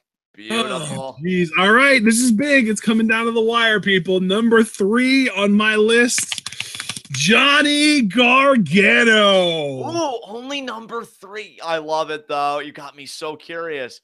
Number 3 for me, scratch and claw himself, Chad Gable. Wow! Holy crap! High as fuck this time. I know, and we all know who your number 1 is, so who the hell is number 2? Well, I'm gonna ask you the same. Who is your number 2 Well, partner? my number 2, I feel like, I don't know why you're so surprised because I feel like my top 2 haven't changed. So my number 2 is Mil Muertes. Yeah, okay, now it's clicking. I guess, you know what? I guess I got so swept up in your Gargano fandom. I'm like, oh, he's leapfrogging everybody. But no, can't leapfrog somebody as intimidating as Mil Muertes. So I get Are that, you man. gonna be the one to tell Mil that someone leapfrogged him on my list? Because I'm not gonna be the one to tell him. I ain't gonna be the one to tell him because I actually like to live. I'm not like James, not yet anyway. Number 2 on my list, El Idolo, Oh yeah. Andrade Cien Almas. I love it. That's perfect. And of course, number 1 is as predictable as it always has been for both of us. For me, Tetsuya Naito. For you, Johnny Mundo. yes, I love it. Yes, dude, favorite video series that we do. I love this every fucking time we do it. I loved the changes you made this time around. I had some major shakeups on my list, and I'll probably have major shakeups again. It's a great time to be a wrestling fan, guys. Again, I really, Jackie's been saying it a lot more lately. I don't know if you've ever seen her say it, but she said you won't believe how happy you'll be when you just step outside the WWE bubble and really see what's out there waiting for you. And I really feel like our lists were a huge testament to that. Yeah. It's a great time, man, and I love it. I can't wait to see what shakeups I have for 5 number 4. It's going to be amazing. And our next 5 video will be on Monday, May 7th. Yeah. Oh man, that's crazy, dude. Absolutely. I am so excited. I am really psyched to be able to get around to that. And hopefully by then, I'm just going to make it official right now. I mean, even if we only get the 5 episodes of progress that we already know we're doing for January and we don't do any after that, which I'm hoping that you guys keep our heads above water. You keep us above the $120 community goal for the first, for the foreseeable future, because I would like for us to be able to catch up completely with progress. I'm changing the Lucha Underground category for the May only to progress, because we will not have any exposure to Lucha Underground over the next 4 or 5 months at all, other than rewatch, which I don't want to count that. But no new content's coming out of that.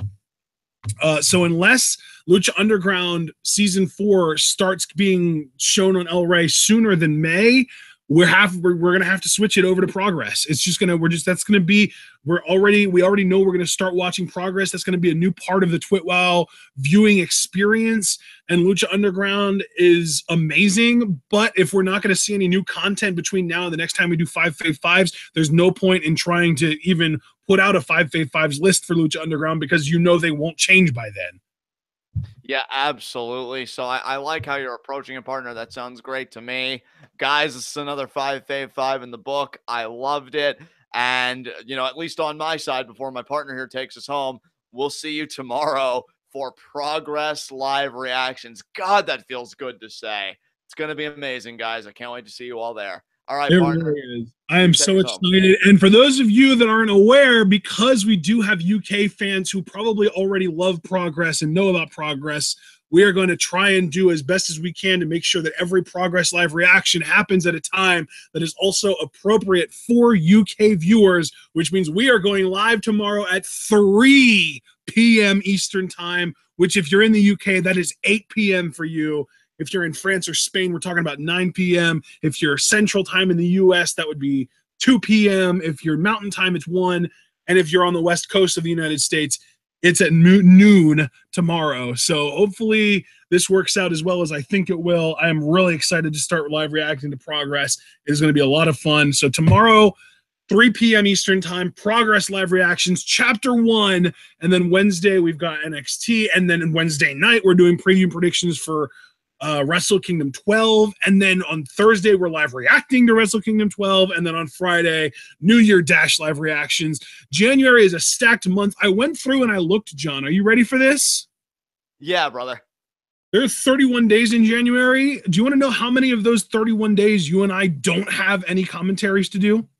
I'm going to say, count them on one hand, 5? 11. Okay, not that's actually better than I thought, because I know we have a stacked month this month, like with commentaries. So yeah, it's gonna be starting 2018 off on the best foot, guys, because we're coming at you with everything.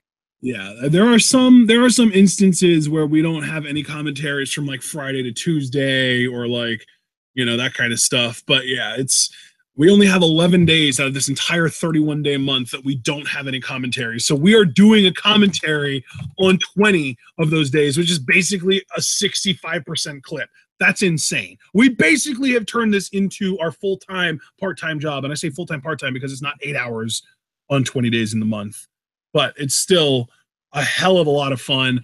And we will see you guys tomorrow for Lucha rewatch, and then later on in the night. Or no, wait, tomorrow is Tuesday. We'll see you tomorrow for Progress. I'm so excited about Progress. It's going to be amazing. We'll see you then, 3 p.m. Eastern time. Don't miss it. Remember, of course, though, before you do anything else today or tomorrow or whenever, most important thing, when you're here with TwitWoW, when you're at home cooking your supper, when you're sleeping, whatever it is, just remember to always and forever stay tuned.